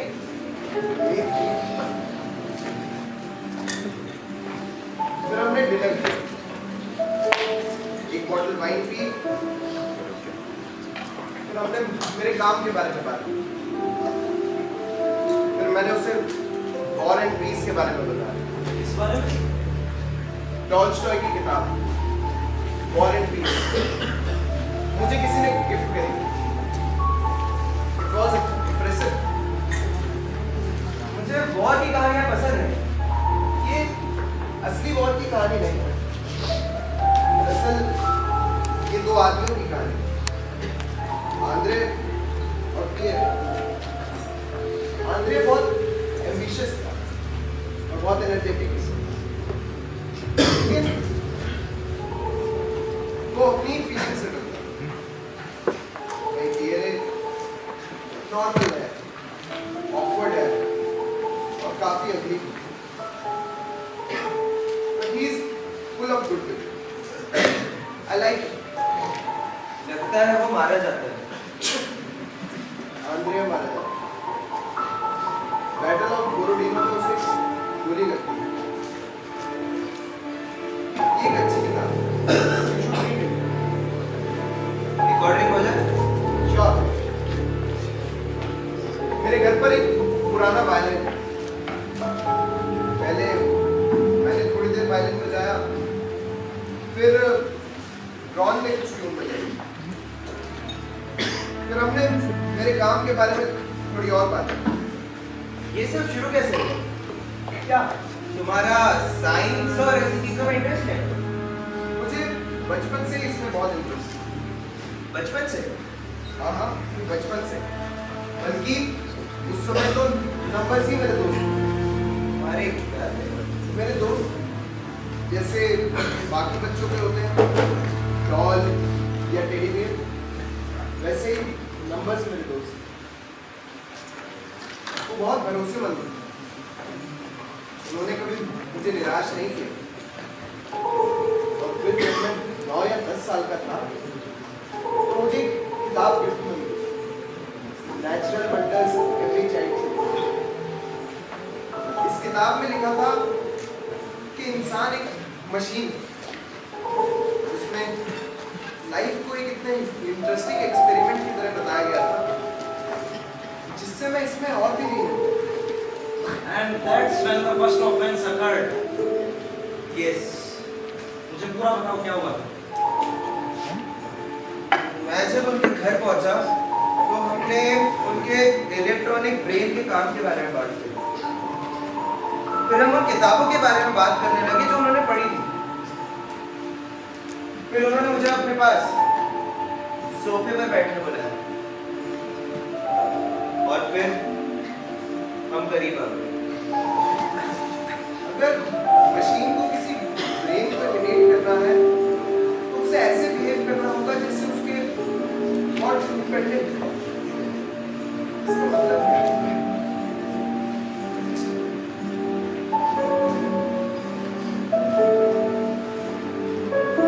मैंने ये अपने फायदे के लिए नहीं किया। मैंने सुना था कि इसके लिए मुझे पैसे मिल सकते हैं। मैं दोबारा ऐसा कभी नहीं करूंगा। अगर मुझे दोबारा मौका भी मिले तो मुझे पता है कि ये गलत है। ठीक है मिलन, तुम बाहर इंतजार करो। टॉलस्टॉय ने कहा था कि फ्री विल एक ऐसा एक्सप्रेशन है जो ये दर्शाता है कि मानव अपने जीवन के नियमों को नहीं जानता। शायद ये इल्यूजन है, लेकिन इस इल्यूजन के बिना लाइफ मीनिंगलेस है। तुमने ऐसा किया ही क्यों? क्या किया? पुलिस को घर बुलाया, खुद मुसीबत को न्योता दिया। मैं और करता भी क्या? चुपचाप बैठते। मेरा सामान चोरी हुआ था।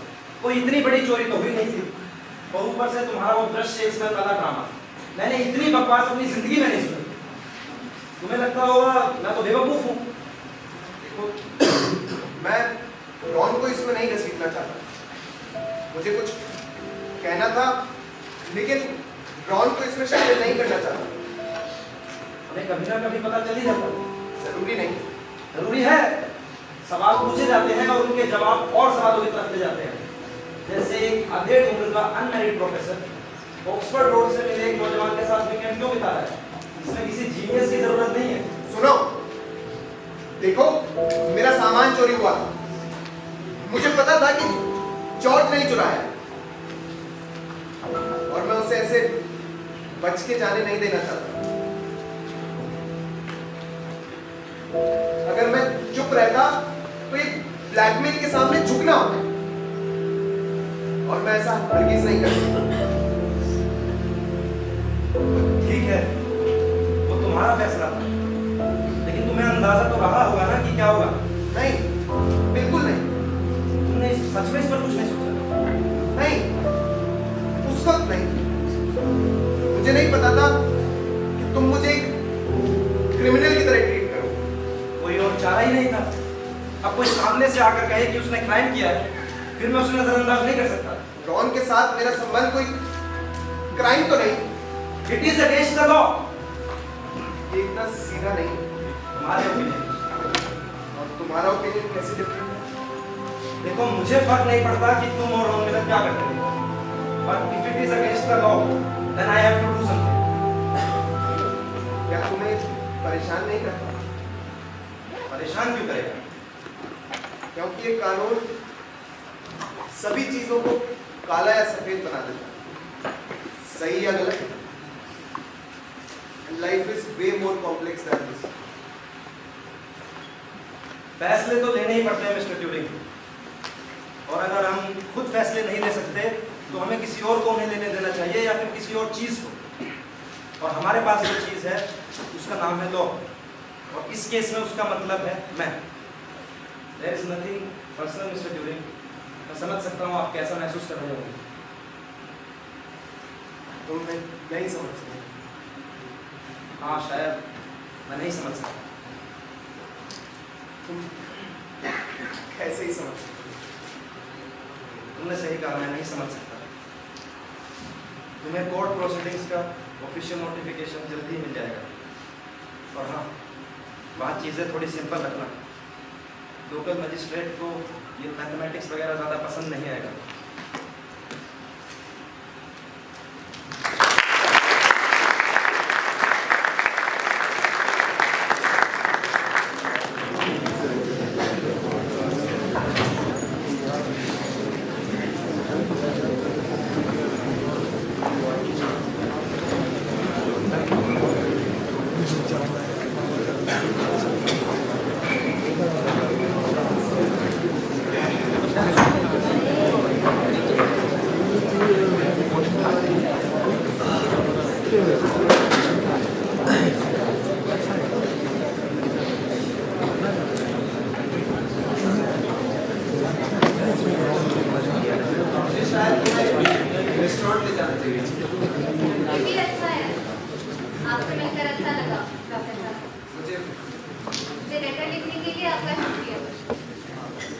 मुझे तुम्हें कुछ बताना था, लेकिन मैं नहीं चाहता था कि तुम्हें ये किसी दूसरे से पता चले।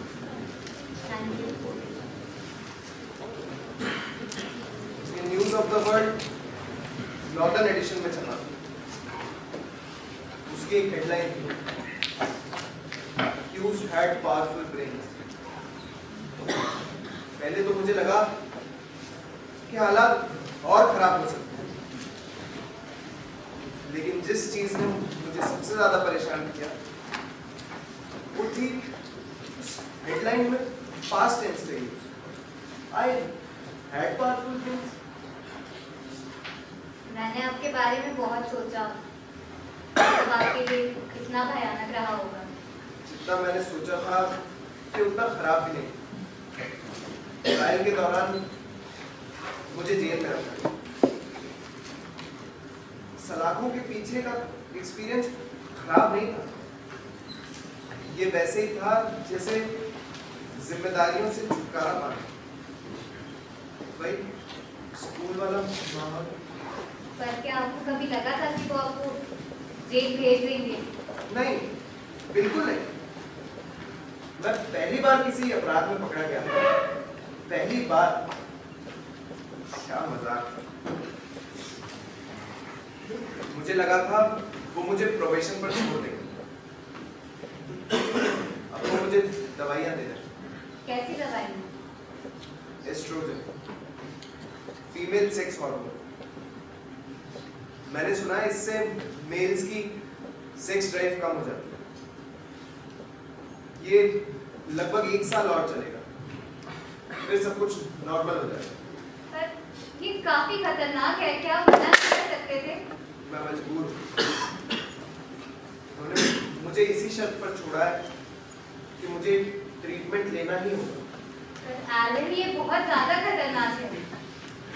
शर्मिंदगी का स्तर बहुत ऊंचा है। ट्रायल से जब मैं काम पर लौटा, सभी लोग बहुत अजीब तरीके से बिहेव कर रहे थे। मैंने बहुत खराब सोचा था, और वो सही भी था। पता नहीं होमोसेक्सुअल्स को लेकर सभी लोग इतनी अजीब धारणाएं क्यों रखते हैं। और आपकी माँ? मैं उन्हें बताने से डर रहा था, बहुत ज्यादा। पर जब मैंने उन्हें बताया तो शी वॉज वंडरफुल। मुझे लगता है इसके बाद हम दोनों और करीब आ गए। ये बात जानकर अच्छा लगा। मुझे भी। पर उस लड़के का क्या हुआ? वो लड़का? उसे भी कुछ शर्तों पर छोड़ा गया। अब वो शायद लंदन में काम करता है। मैं अब उससे मिलता नहीं। क्या तुम शादीशुदा हो? हाँ, कोई काम? बस एक हाउसवाइफ। क्या तुम खुश हो? हाँ, शायद। मैं इस बारे में कभी ज्यादा नहीं सोची। तुम खुश हो? ऐसा है। मेरा ऐसा मानना है कि इंसान खुश जब नहीं होता तब वो खुद से ही सवाल करता है कि क्या वो खुश है। कोई बच्चे? दो भी। काश मेरे भी बच्चे हो पाते। क्या ये सब बातें करता हुआ मैं इमोशनल तो नहीं रहता? नहीं, बिल्कुल नहीं। हो सकता है बूढ़े होमोसेक्सुअल के मुंह से ये सभी बातें इमोशनल लगे। अब ऐसी बातें भी मत कहो। वो बस एक मजाक। मुझे उम्मीद है कि आप बहुत ज्यादा दुखी नहीं होंगे। नहीं, बिल्कुल नहीं। मुझे मेरा काम पसंद है और मेरे कुछ दोस्त भी हैं। पिछली छुट्टियां तो काफी मजेदार। Norway Norway? नॉर्वे में कानूनी समस्या नहीं, बल्कि मुझे तो किसी ने बताया था कि वहां पर स्पेशली लड़कों के लिए डांस होता है। लेकिन जब मैं वहां पहुंचा तो वो सही नहीं। मुझे वहां एक नौजवान मिला, केल। उसने मुझे एक लेटर लिखा है। वो मेरे साथ और वक्त बिताना चाहता है। लगता है मैंने उस पर एक अच्छा इंप्रेशन छोड़ा। अब आप किस तरह का काम करते हो? मैं मैनचेस्टर यूनिवर्सिटी में। हाँ, वो मुझे पता है। हमने डिजिटल कंप्यूटर बना लिया। तुम्हें याद है मैं तुम्हें कहा करता था कि मैं एक यूनिवर्सल मशीन बनाना चाहता हूँ? हमने वो बना ली, वॉर के टाइम की देख। लेक्सली में किए गए हमारे काम की देख। क्यों? इलेक्ट्रॉनिक्स। कैसे? ये तब तक सही नहीं था जब तक किसी ने लॉजिकल ऑपरेशंस के लिए इलेक्ट्रॉनिक्स को यूज नहीं किया। और यही तो हमें चाहिए था। लॉजिकल ऑपरेशंस करने के लिए कंप्यूटर को बहुत कम समय लेना होता, और इलेक्ट्रॉनिक्स ने हमें उस स्पीड दी। फिर आई दूसरी problem, memory.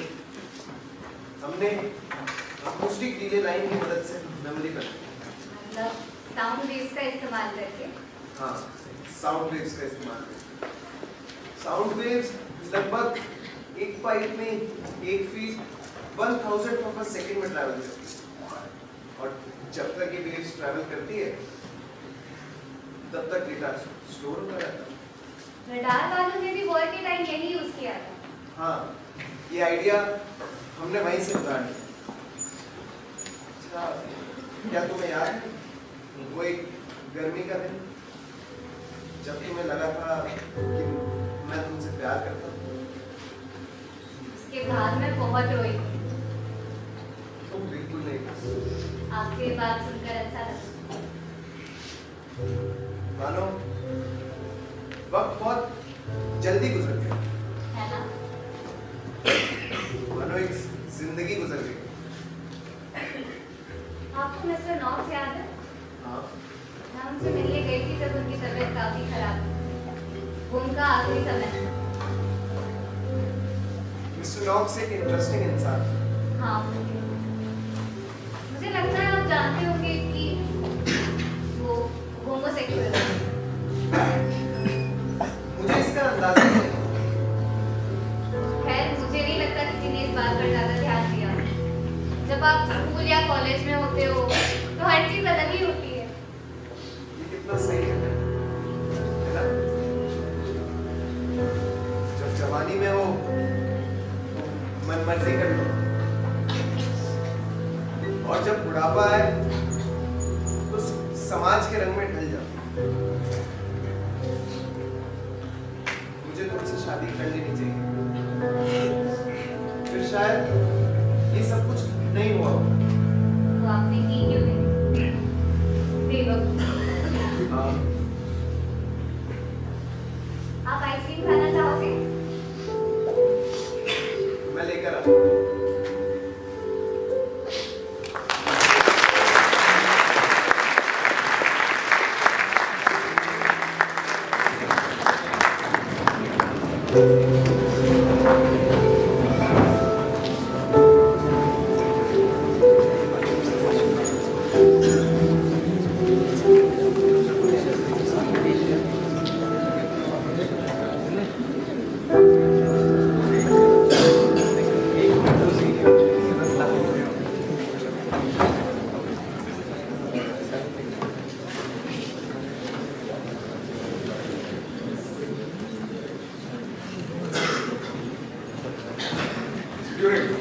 Sorry to keep you waiting.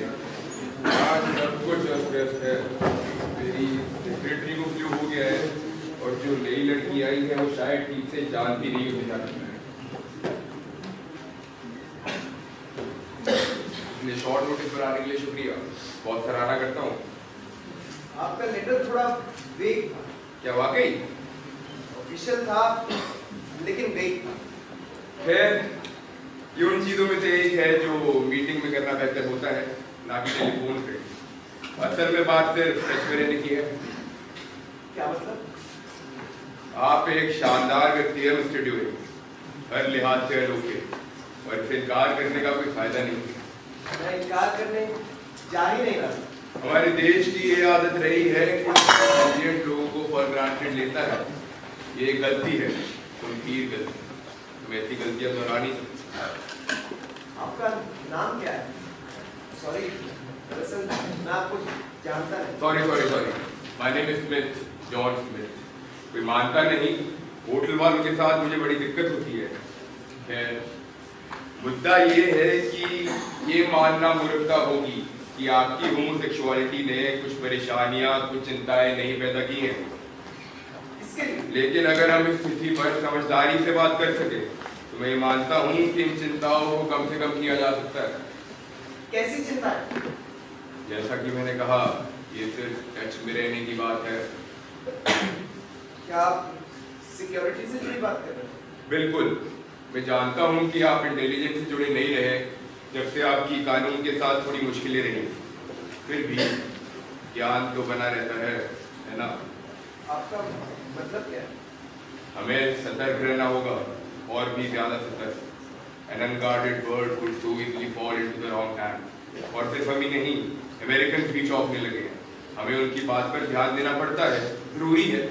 आखिरकार उन्होंने आपको कुछ बेहद सेंसिटिव इंफॉर्मेशन तक पहुंचाया है, जैसे कि स्पीच एन्क्रिप्शन मटेरियल, और अब सेनेटर मैकार्थी की वजह से वो हर किसी को एक पोटेंशियल सिक्योरिटी थ्रेट मानते हैं। एक बेचैनी का माहौल है। मेरे बारे में? बिल्कुल नहीं, हम हमें पता है कि आप एक अत्यंत ईमानदार व्यक्ति हैं। आपकी निष्ठा पर कभी सवाल नहीं उठा। लेकिन हर संभावना पर विचार करना जरूरी है। जैसे क्या आप मुझे पूरी ईमानदारी से ये कह सकते हैं कि आप कभी भी किसी भी परिस्थिति में अपने काम के नेचर के बारे में अपने किसी सेक्सुअल पार्टनर को ना बताएं? नहीं, बिल्कुल नहीं। नहीं, आप नहीं बताएंगे या नहीं आप नहीं कह सकते? कौन कह सकता है? मैं पूरी ईमानदारी से नहीं कह सकता, आप भी नहीं कह सकते। अगर ऐसा है तो ध्यान इस बात पर जाता है कि साथी किसे चुना गया। लगता है आपके जान पहचान का दायरा कुछ ज्यादा ही बड़ा है मिस्टर ड्यूरेंट। आपका मतलब है अगर मेरा अफेयर किसी मैथमेटिशियन या यूनिवर्सिटी में मेरे किसी कलीग के साथ हुआ होता तो इतनी दिक्कत ना होती? हमें शायद इससे ज्यादा खुशी होती। खैर छोड़िए, आपको ये समझना होगा कि आपका इंटेलिजेंस सर्विस में किया गया काम आपको वैसी आजादी नहीं देता जैसे कि बाकी आम लोगों को मिलती है। आपको बेहद सेंसिटिव और क्रिटिकल इंफॉर्मेशन का एक्सेस दिया गया है। इसके साथ एक भारी और कभी-कभी परेशान करने वाली जिम्मेदारी आती है। मुझे इसका एहसास है। मुझे यकीन है कि है। आपको ये इंटरफेरेंस जैसा लग सकता है, but in fact we are just trying to be helpful. वो कैसे? आपको फ्यूचर में किसी और गलत डिसीजन से बचा सकते। मैं कुछ समझा नहीं। वो नौजवान नॉर्वेजियन गेल, मेरा मानना होगा कि उसका यहाँ आना समझदारी नहीं है। केल के बारे में आपको कैसे पता चला? किसने बताया? किसने बताया? याद नहीं, सच में। आप मुझ पर निगरानी रखे हुए हैं? आप एक इम्पोर्टेंट आदमी हो मिस्टर ड्यूरेंट। आपके पास इम्पोर्टेंट इंफॉर्मेशन है। हमें ये इंश्योर करना होगा कि ये इंफॉर्मेशन सिक्योर रहे। मुझे अंदाजा है कि इस वक्त आप क्या समझ रहे हैं। सच में? आप नाराज हैं, बेहद नाराज और परेशान हैं। टच में रहने से आपका क्या मतलब? हम जानना चाहेंगे अगर आपके रेजिडेंस में कोई तब्दीली हो, वर्क लाइफ में कोई बदलाव आए या फिर आप किसी फॉरेन ट्रिप पर जा रहे हैं। क्या इस साल आप अब्रॉड जाने का प्लान बना रहे हैं? जी हाँ, ग्रीस। कब? मई में। ग्रीस में कहाँ? कॉर्फू। ओह, तो काफी अच्छी जगह है। आपको बहुत पसंद आएगी और मैं जाने के लिए बेस्ट आएंगे। देखिए सर, मैं आपको ये बता देना चाहता हूँ कि इंटेलिजेंस सर्विस से जुड़ाव पर मुझे कोई पछतावा नहीं, बल्कि ब्लेचली में किया गया काम मेरे लिए बहुत इम्पोर्टेंस रखता है। हाँ, मैं जानता हूँ। ऐसी इम्पोर्टेंस जो शायद आप नहीं समझ सकते। सिर्फ मैथमेटिक्स और इलेक्ट्रॉनिक इंजीनियरिटी से यू-बोट एनिग्मा को तोड़ना संभव नहीं था। इसके लिए जरूरत थी डिटर्मिनेशन की, टेनेसिटी की, मॉरल फाइबर आप इसे कह सकते हैं। और इन्हीं सब चीजों ने इस काम को इतना सेटिस्फैक्टरी बना दिया। सारी कड़ियां मानो ये एक जगह आकर जुड़ गई। मैथमेटिक्स के लिए मेरा प्यार, कोड और साइफर्स में मेरी रुचि, प्रैक्टिकल प्रॉब्लम्स को सॉल्व करने की मेरी क्षमता, मेरे देश के लिए मेरा प्रेम। तब आपको मुझ पर भरोसा था तो और क्यों नहीं?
ऐसा पहली बार हुआ है कि मैंने किसी ऐसे व्यक्ति के साथ समय बिताया हो जिससे मैं बात तक नहीं कर सकता। 5:30 हो, इसका मतलब घर पर 3:30। अब तक तो लैब में चाय और बन भी मिलने लगे होते।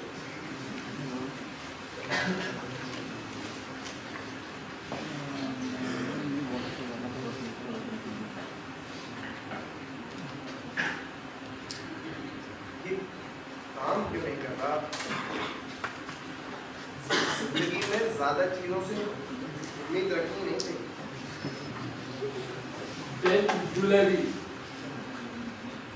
एक काम नहीं कर रहा।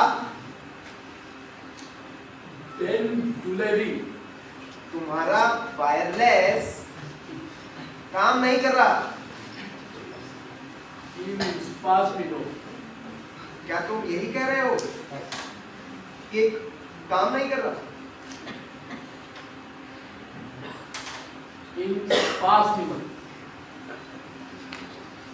क्या मैं इसे ठीक कर दूं? ठीक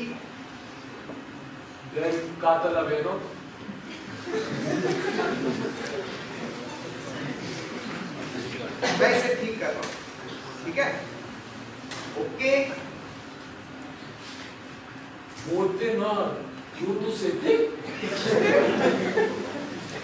क्या तुम्हारे पास स्क्रू ड्राइवर है? Screw driver?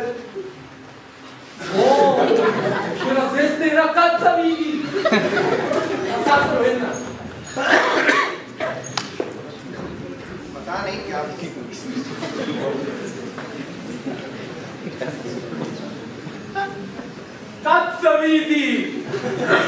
ओ, तुम्हें मिल गया? शुक्रिया। ओ, इसे ये कहते हैं? कात्सावीदी।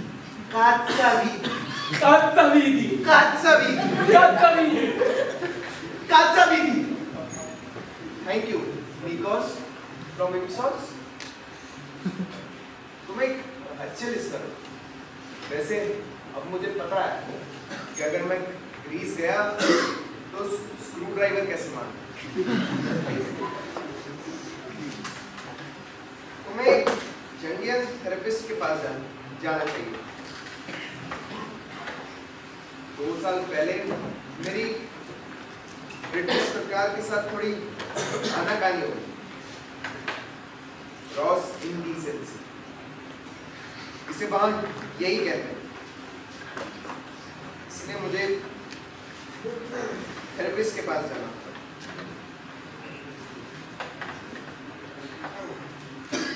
मैं उसे सब कुछ बताता, अपने सपने भी। लो, ये ठीक हो गया। इसे ऑन करो। ऑन करो।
समझ कुछ नहीं आया, लेकिन सुन के अच्छा लगा।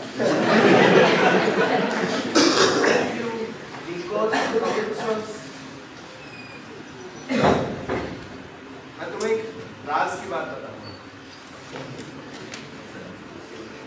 मैंने अपने थेरेपिस्ट को भी नहीं बताया,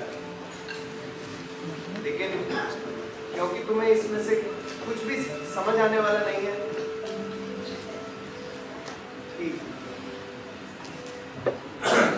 ये बात है वॉर के स्टार्टिंग के दिनों, इंग्लैंड ब्लेचली पार्क, जर्मन्स ने एक मशीन बनाई, एनिग्मा। इसे तोड़ना बहुत मुश्किल है, बहुत ज्यादा मुश्किल है। कोई भी इसे नहीं कर पाया। फिर ब्रिटिश सरकार ने मुझे बुलाया, मैं दिन रात लगा रहा, मैंने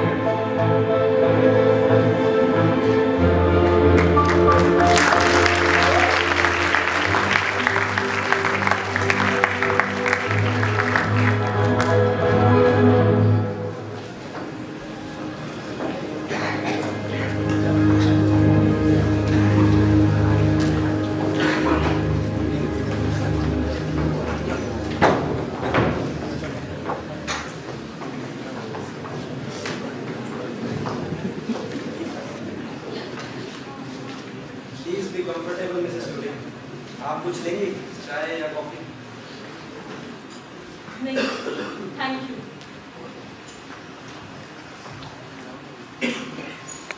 ये आपके बेटे की कुछ पर्सनल प्रॉब्लम्स हैं। यू नो, कोरोनर को अपनी रिपोर्ट बनाने से पहले कुछ चीज़ों का एग्जामिन करना पड़ता है। ये उनकी लिस्ट है, आप एक बार चेक कर लीजिए, लिस्ट तो लीजिए।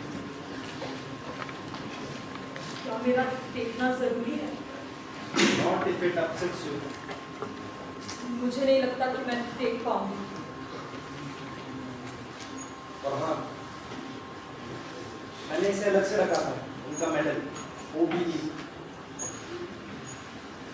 मुझे डर था कहीं ये खो ना जाए। Thank you. Now, if you will please sign here, Mrs. Student.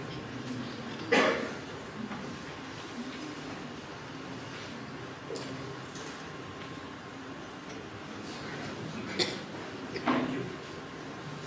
मुझे नहीं पता था उन्हें OBE मिला है, उन्होंने कभी बताया ही नहीं। उन्हें ये किसने मिला था? और के दौरान उसने जो काम किया होगा, शायद ऐसी कितनी सारी चीजें थी जो मैं नहीं जानती थी, कितनी सारी चीजें जो मैं पहचान ही नहीं पाई। It was really sad, Mrs. Student. I'm sorry. Of course, it was all a dreadful mistake. In what way? Coroner's verdict. ये कहना कि एलन ने अपनी जान ली सरासर बेवकूफी थी। सब जानते थे, वो अपने घर में एक्सपेरिमेंट्स करते रहता था और वो कभी अपने हाथ नहीं धोता था। ये सब बस एक एक्सीडेंट है और कुछ नहीं। Sorry to say, Mrs. Tulay, पर मैं चाहकर भी इस पर कोई ओपिनियन नहीं दे सकता।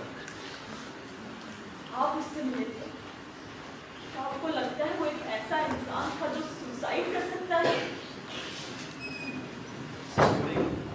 मुझे उनसे मिले कुछ 2 या 3 साल हो गए, एंड यू नेवर नो कि एक्सट्रीम सर्कमस्टेंसेस में लोग क्या कर सकते हैं। मैं आपको मेरे बेटे के बारे में कुछ बता दूं। शोबनहाइम में उसका पहला दिन था और उसी दिन जनरल स्ट्राइक थी। वो स्टॉकहोम से शोबनहाइम तक साइकिल चलाकर गया था, 60 माइल्स, तब वो स्कूल टाइम पर पहुंच सके। जो लड़का ऐसा कर सकता है वो कभी सुसाइड नहीं कर सकता। He had everything to live for. Everything.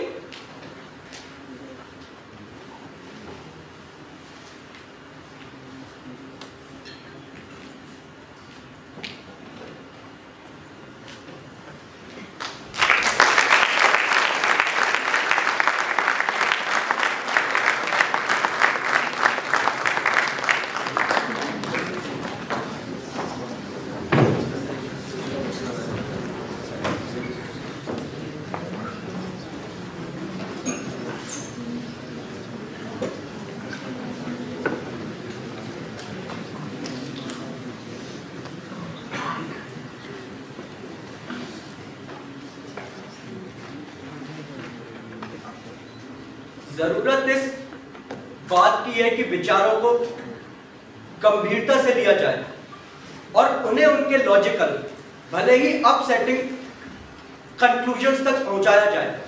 तो फिर can the mind exist without the body?